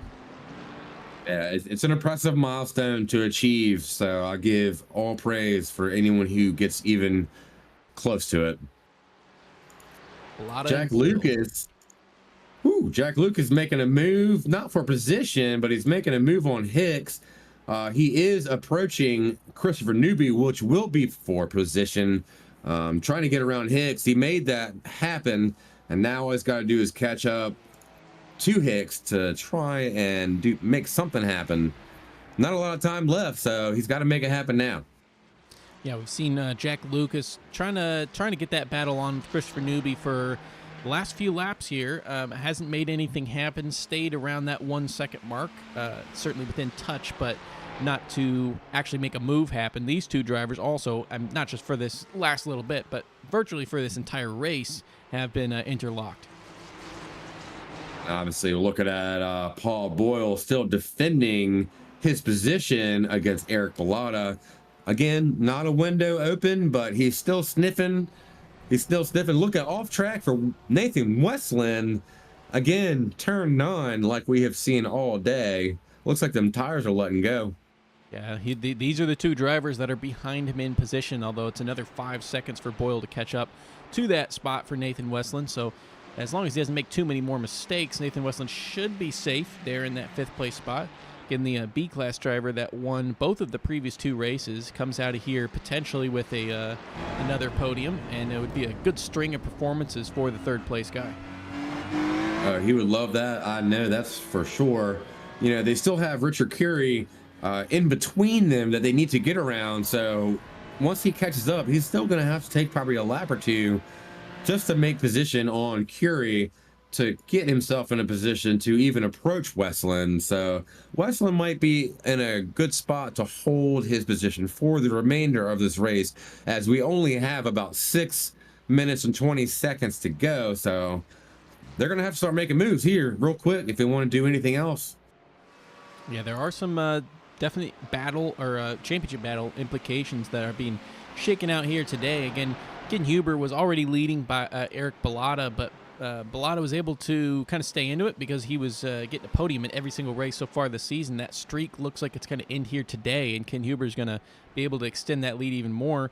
Meanwhile, the guys tied for third, exactly at 188 points, Travis Rowe and Tyler Langenberg. We do not have Tyler Langenberg at this race, so not only is Travis Rowe already going to get the instant benefit of that, but he's up there in fourth place as well.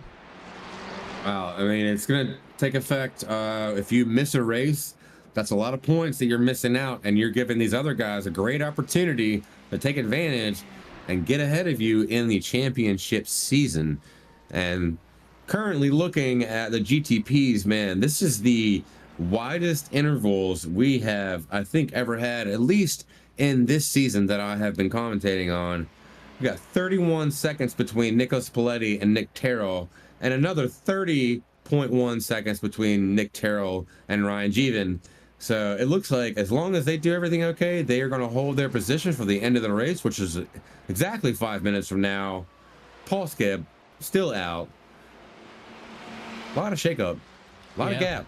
Yeah, and then speaking of those GTP standings, of course, Paul Skip out, but he did do the race, so he's going to get fourth place points here, and which is not too vastly different than the points that first and second and third are going to get in this race. The big one of the big things is Jay Smart not being here at this race. He missed Daytona, so now with two missed races, that's really stacking up for him on the overall. For the GT3B drivers, and Andrew Hicks came into this race as the leader in a very, very tight class. Only 6 points between the top three, 14 points back to fourth. And unfortunately, he's had a race here. He's in 16th, and he's one up from where he qualified, but not doing as well as some of his competitors. I got Christopher Newby going slow. He's off track, going slow, stopping now. I didn't see what happened to him exactly, but that is going to be a huge disappointment for his race, as he was in the midfield going for positions. He's in chat now. Let me see if I can hear. No, I missed it. A little too low to hear what he said, but potentially running out of fuel there for Chris Newby, unsure. But we'll find out. We'll find out. For the GT3B drivers, again, Andrew Hicks was first, and not as good of a race as some of his competitors around. Jesse Coffey was second, and he's currently there in eighth. But Nathan Westland was very close there in third. He's up there in fifth. James Foreman was in fourth, but he's getting first here today. Roger Shank was sixth in the class. He's not here at this race. Kevin Bergquist was fifth, but he's had an incident. So especially the GT3B class is getting all kinds of shaken up right now. I'm in car right now with Christopher Newby, and it looks like I can confirm he ran out of gas. That was a miscalculation on his part. No interaction, no off track whatsoever. He just ran out of gas. So that's poor planning on his part. Maybe crew chief could be to blame. We all want to blame the crew chief when anything goes wrong, because the drivers are perfect and nothing is ever the driver's fault. But that is unfortunate for Christopher Newby coming into the last 3 minutes of the race. And Andrew Hicks looks like he may have had another incident of his own. Was just talking about him maybe losing the lead here for the GT3B, and again, we've seen the BMW do that exact same thing through a number of drivers through that corner in Budweiser balcony, and that is going to lose him a lot of time there, unfortunately. It looks like the BMW was the wrong choice for the day. Kind of like how it's kind of acting almost how we saw the Oh, Audi Eric happen at Balata made Daytona. the move on Paul Boyle coming down the main straight. They've been battling for, I don't Uh-oh. know, about an hour. Get him, get him. I mean, they're constantly battling, not just this race, but most races this season. We have seen them behind one another, cranking that hog for position, And I love watching them race because they're balls out. They don't hide nothing. They're risking it for the biscuit, and I love to see it. Yeah, and with probably one lap to go, I guess we got to evaluate. Paletti has made his way through. He did not get the white flag there. So 2 laps to go now for these guys. And it looks like Paul Boyle's falling back a little bit. Actually, Jesse Coffey now all of a sudden is a huge threat for Paul Boyle as he's lost a lot of pace here in just these last couple laps. Wow, this is the wrong time to lose pace.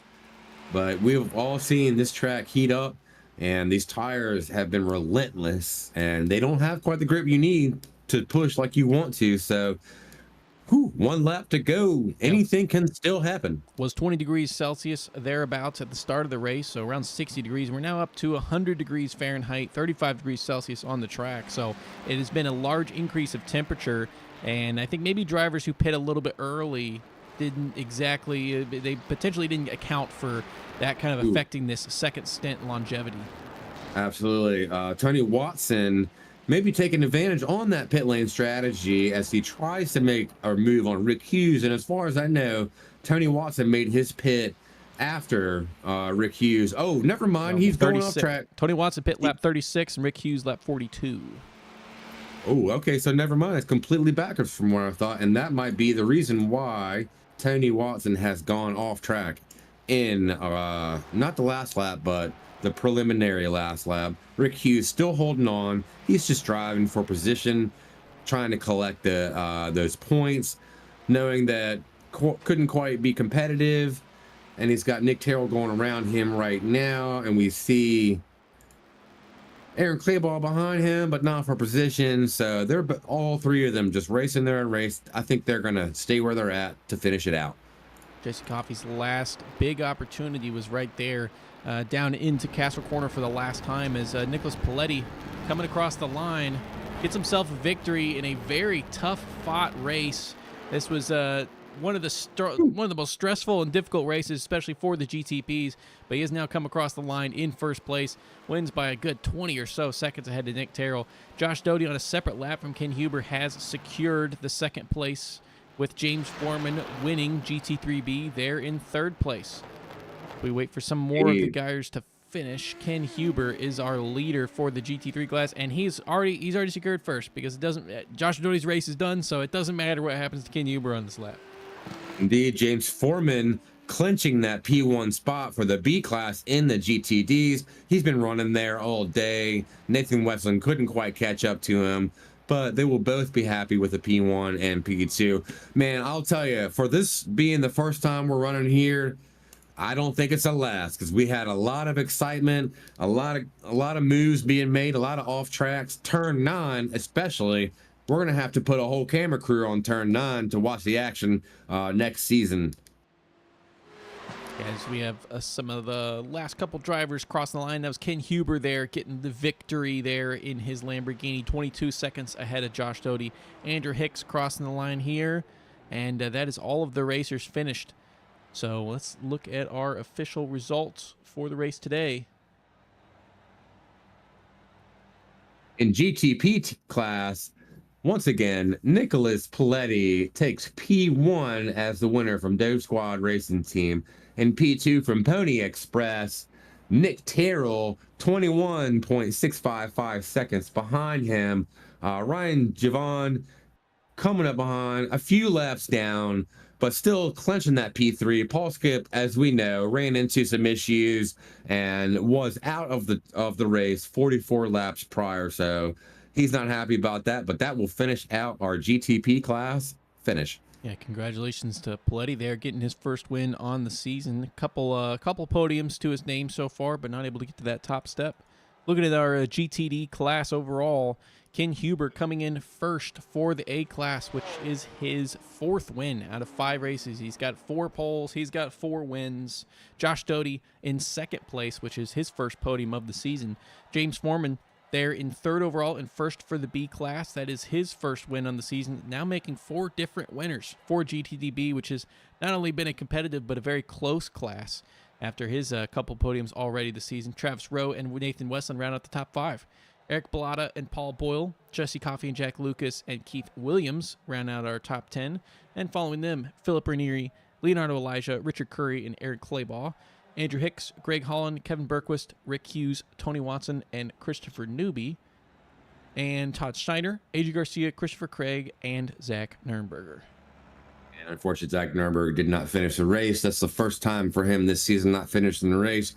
While we close it up, let's start these interviews. I'm very interested to talk to Mr. James Foreman, B-class winner, first-time winner for his class. How difficult was this race for you at Willow Springs, being so flat and with the blind corners and the GTPs, turn 9 itself? How was it for you? Yeah, it was high stress, that's for sure. I just focused on staying consistent through the corners and watching out for the GTP cars. So it was it was a bit stressful, that's for sure. Oh yeah, well, congratulations on that win. We saw a lot of action throughout, and we were actually watching you and Nathan Westland battle it out, and he couldn't quite catch up. How effective do you think the GTP class was as a defense to keep the rest of the field away from you? I think it depends on where they were coming to pass you at. If you let them by in a high speed area, you wouldn't lose much time. But then you would hope that the guy behind you or in front of you would catch him in a corner, and that's where you lose a lot of speed to them. But they could actually fly by you pretty fast. I was kind of surprised. Oh yeah, turn 9, as we saw, was the hot corner, and I'll say GTPs actually probably not wrecked, but went off track overall more so than the GTDs, GT3s, and that's not normal. So hopefully you could take advantage on that and really enjoy your first class win here. Yeah, I was practiced a lot for it and didn't know what to expect coming into it. I knew it'd be a tough, high stress race, and I just focused on getting consistent lap times. And I was kind of surprised I was able to keep them down so low throughout the whole race. But yeah, it was a lot of fun. Just want to congratulate the other winners, and I had a blast. You said you were able to get some practice in here before the race. Have you done any racing here in the past, or is this your absolute first go? This is my first go. I actually had to buy the track after the last race. I didn't know what I was getting myself into. And then I figured I better practice a lot, because just one mistake and you're off track and you can ruin your whole race doing that. So I just focused on staying on track, staying consistent, and try not to get too distracted by the other drivers. Well, it looks like it paid off for you, and I will hopefully you will be able to crack some champagne tonight and celebrate your first class win here in E4A. Let's move on to our A class winner, Ken Huber. Once again, he took the pole, he took the win. What do you got to say, man? Was this a difficult track, or are you just hanging out? Well, so it's kind of funny you mentioned that. So it's first time on the track, and I bought the track last week, and then started practicing this weekend. And I did a couple laps. I don't know, did 10 laps or so, and I was in the mid 13s. And I went. I was like, well, I can't. This should be able to go faster than this. So I went on like YouTube and looked at some track guides for iRacing. It's like guys are running slower than I am, and I'm like, well, this isn't doing me any good. And I kept on wrecking, and I'm like, well, I got to figure something out. And then I stumbled across a video of a racing school at that track, a real life racing school, Oh yeah. and they were talking about going up the mountain, the Budweiser corners, and they Yeah. said, don't ever try to gain time going up or down the hill. Don't ever do it. Your race will be fine if you don't do it. And that taught me everything I needed to know. Once I did that and stopped racing the hill, then I was fast. Well, I mean, you say you were pushing out 113s and everybody else was slower than you. So it looks like you had a good start to it. Um, how do you think that transformed once the tires heated up, once the track heated up, once the sand started to hit the track in places where we didn't want it? You know, obviously, turn nine was a heavily spun out spot. How did you manage to keep it together? I don't really know. The car was sticking for me. I can tell you as the fuel burn off, even on old tires, the lap times didn't really go down that much. So it really didn't really change the handling of the car too much. Maybe going up the hill, you really noticed it. But for the most part, it was pretty much the same drive throughout the thing. But I want to give a shout out to Joshua Dowdy, who was running second, and he had a strong car, and he was showing that those Ferraris were running tonight. He just had some misfortune, and he could have been on my tail all night. Oh yeah, So and I that's wasn't one. the only fast guy out there. Hey, so this is one thing that I've been wanting to talk about for like the last three races. You're driving the Lamborghini, and as far as we've seen between practice, qualifying, and racing, there's no other Lamborghini that comes close to you. Is there a special reason why you drive the Lamborghini?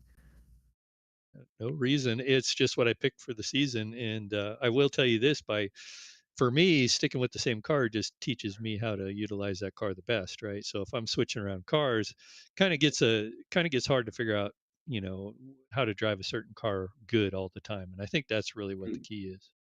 That is a fair point because some of these guys are switching cars between tracks. I know Travis Bell likes to give a go at like the Porsche. He typically sticks with the Mercedes, but tonight we saw basically almost no Mercedes. I think there was one or two. I think maybe Philip Ranieri had a Porsche, if I remember correctly. Probably not, but if anything, it was very Ferrari heavy tonight, very Porsche heavy. Not a lot Yeah, of Lando. The Ferraris, like I said, they seem strong tonight. So I think the guys that were testing out and figured out that those Ferraris are strong here. I think if Joshua hadn't had his misfortunes, he could have been a serious threat tonight. Absolutely. And Doty was following you and he was really pushing up. Unfortunately, I think the GTP class, the whole mix up kept that gap away and which helped you secure the win. So congratulations, Ken. What Once is Zach? Is again, Zach sleeping or something again? Oh, I'm here. I'm, Oh, I'm just okay. Just checking. I'm just leading. He can talk whenever he wants, but I'm very excited about this track, and I got a lot to say. So thank you Yeah. for coming in, and congratulations on your win. Pop that champagne once Yeah. Hopefully, you again. guys aren't tired of talking to me. I didn't expect this win tonight, to be honest with you. I really didn't. I figured this track I was going to really struggle with. So I'm kind of really excited about it. It's probably the most excited I've been for a race in a long time because I don't know, when you work at something and it pays off, it's pretty satisfying. It was an exciting one to Uh, watch. Absolutely beautiful race today, regardless of anything that happened. Fantastic race, Ken. Congratulations on the win. We'll move on now to GTP Thanks, guys. with P2 and Nick Terrell. You were really cranking it tonight, man. You were cranking. I was hoping you were able to catch up. What were you thinking out there while you were pushing hard? As I knew that the delta was ticking down to Paletti at the end there, I just kept thinking, damn it, I wish I would have checked my setup at the beginning because it was That's stuck what in I figured attack it mode. was. Yeah. Yeah, because I got up and I was like talking with the woman downstairs and using the bathroom, getting a drink, and didn't even screw with warm up. Normally I'll like kind of do my pre-checks and stuff, and we start pacing and everything, and I'm like kind of checking stuff, setting tires and setting the tear off, and I look up and I was like, attack. Oh yeah, I can't Yeah. change them. Shit. And I pulled over and I was like, I'm gonna have to suck it up and just do the restart or whatever, so I can at least go and reload it. And thankfully Mm, that allowed me to reload it, the fixed setup, and have it in balance mode, so I'd have good deploy throughout the race. But at that point, when I was pulling out, I also remember there's a rule have to wait for like all the cars to pass before you can pass. Then you had to wait to get to turn 3 to pass. So as soon as I was like looking at my track map, I'm like, as soon as I'm exiting out of turn 3, these gloves are coming off, and I'm gonna drive my ass off to see where we finish there. And I had a pretty decent strategy. I kind of measured out fuel, and I knew my lap pit windows and things like that I was gonna shoot for to do 2 stops with tires and everything. oh, yeah. And when I saw Paletti ran long, I knew he was going to do the one stop with tires and a splash at the end, and he wouldn't have time to take tires. So the whole like that part I was pushing and just watching the time tick down. But I was like, damn it, had I like not messed up my Mhm. setup, I think I would have had this race. That much is true. We were very interested to see once we were on the outlap. You were not on track, and we were curious as to what happened. So it's nice to see what happened. But you're one of the more aggressive GTP drivers here, so we weren't scared. We knew you're going to be able to make it up, and you absolutely did. You pulled the fight out, made up P2 over Ryan Javon, and man, that mystery machine was absolutely cooking. Did you have any problem areas in the track today? Because it didn't look like it. Just like some of the lower speed sections, as I'd be getting back on the power, and I'd try to commit to a side on the track, and there were several times whenever like GT3s would, I mean, they would still be going in like within the racing line, or sometimes I even had times where I think they were trying to be nice and go the non-racing line, but I was already committed to the non-racing line to try to get around them, and had a legit 4X, I think, with Mr. Curry. Then I had a Phantom 4X a little bit later on with someone else, and that ruined my safety bonus. So at that Ooh, point, I was like, and I've come to find out I would have been the only one that had the safety bonus. So it would have been another +3. I'd have been able to pull that off. But at that point, I was like, you know what, F it. As long as I don't get the drive-through number, what's another 1X or two, you know? So I think I finished like sure. 14. 'Cause I was sitting at 9 for probably damn near an Wow. hour or so, because I accrued like 3 or 4 just getting through the GT3 traffic the first like few laps, and then maintain like that number until the other 4X, and then I had like another 1X or something. I sat at 9 for like What was your an hour. final incident count? Because we were discussing that a little bit during the race, as we were curious as to if anyone was going to get a drive-through penalty for that 24X. It looks like GTPs were the only ones really approaching that. What did you finish with the X We at? weren't even close. Myself and Paletti were the low ones at 14. I think Skip was around there too, but he DC'd. So Sure. uh, we were like on the cusp of if we didn't have some 1Xs or spins or whatever Nick had, the other Nick. Team Nick, yeah, go. With the spins there. I would kind of see deltas change, and I saw like at one sector I gained like 10 seconds on him. I think he had a spin, and I knew he was on old tires, Oh, and I had he done did. He did. yeah, and I had done some testing as I generally do, and kind of have a game plan going into these things, and just like the folks in like any sort of competitive stuff, you have like a plan A, plan B. uh, I didn't divert from my plan A, even though I had to pull out of the pits and everything. I debated trying to do the one stop, but it wasn't going to be worth it. I lost so much time having to get through the traffic on that first bit. I had to lap traffic, or yeah, Oh I yeah. had to lap traffic one extra time, so it was just a battle of see where we ended and who's willing to risk it for the biscuit. I was patient through the exit of some of the turns on like the last corner especially, but then toward the end, if I had the overspeed and I knew the GT3s were tracking out left, I was just gonna commit to the inside, knowing they had to brake early, and then I would Oh, just yeah. track out and whatever. But early on, I was trying to still go for the safety bonus and was a little patient. Well, I wasn't sure if I was even going to get third at that point until Skip said, "Well, there's fourth," and then I was watching Jeevan. He didn't do the two stop strat. He did the one stop with a splash at the end. So I knew yeah, as long but as I he also had some incidents, some off tracks, and some spins, and that's why he had ended up in P3. Those tires, they heat up quite quick, and if you're on that one stop strategy, you're going to be pushing hard the whole time. And what we saw happen was those tires fall off, and you see people spinning off on turn 9. So I think you might have made the correct decision. Going to go ahead and say congratulations to you for that P2 position. We're going to move on here, talk to our race winner, and Nicholas Paletti. How did you find the entire race and all of the shakeups and shakedowns and surprise runarounds? How did you approach the entire race? It was a shakeup from the start to the finish. Yeah, that was wild. It traffic was wild. Yeah, I think once I got passed by Skip at the beginning, I just kind of settled in. And was like, well, let's just keep the car clean, and make sure don't get any big race-ending crashes. Try not to get a slowdown in the pits. Like, yeah, like I know I could have been way faster going through there if I would have been more aggressive in the traffic, but it just wasn't worth it. I mean, there were a few places there that like I felt like I was gonna punt someone if I would have pushed it. So it's like, Oh yeah. just lay back a little bit, lose the little bit of time. I had the cushion most of it, and then yeah, just I mean, I can't say it was a clean race because I got so many off tracks, but you know, it was a safe race at least. Speaking of off tracks, what was your final count on Uh, incidents? I had 14, I think. That's about Yeah, average. 14. Yeah. Just talking to Nick Terrell, he said about the same. And Zach and I were very curious to see if anybody was going to get that drive-through penalty at 24X, just because of how much we've seen people going off, especially in turn 9, and especially in the GTP class. I think the GTDs, they didn't. I mean, they had their own issues, but they weren't quite going off quite as much as the GTP. So I think you made the right decision on taking it easy, and obviously you had a 21-second gap between you and Nick Terrell for you to be able to take the win today as your first win of the season.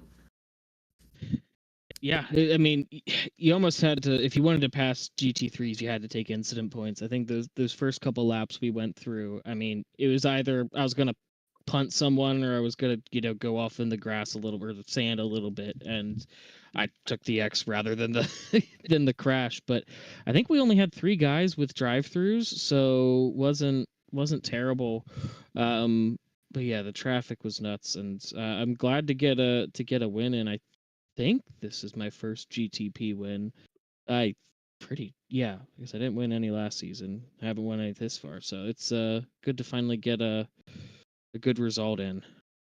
Well, that is amazing. We know you're going to be celebrating, popping the champagne on that podium today, taking that inaugural win for E4A. How much are you looking forward to Fuji next week? Have you done any driving over there yet? I very strongly dislike Fuji. It's not one of my Blasphemy. favorite tracks. Yeah, yeah. See, this is the thing. Yeah, Purcell loves Fuji, and it's not one of my favorites. I think the pit entry is terrible. I mean, it'll be a good track for. It's always a good track for multi-class racing.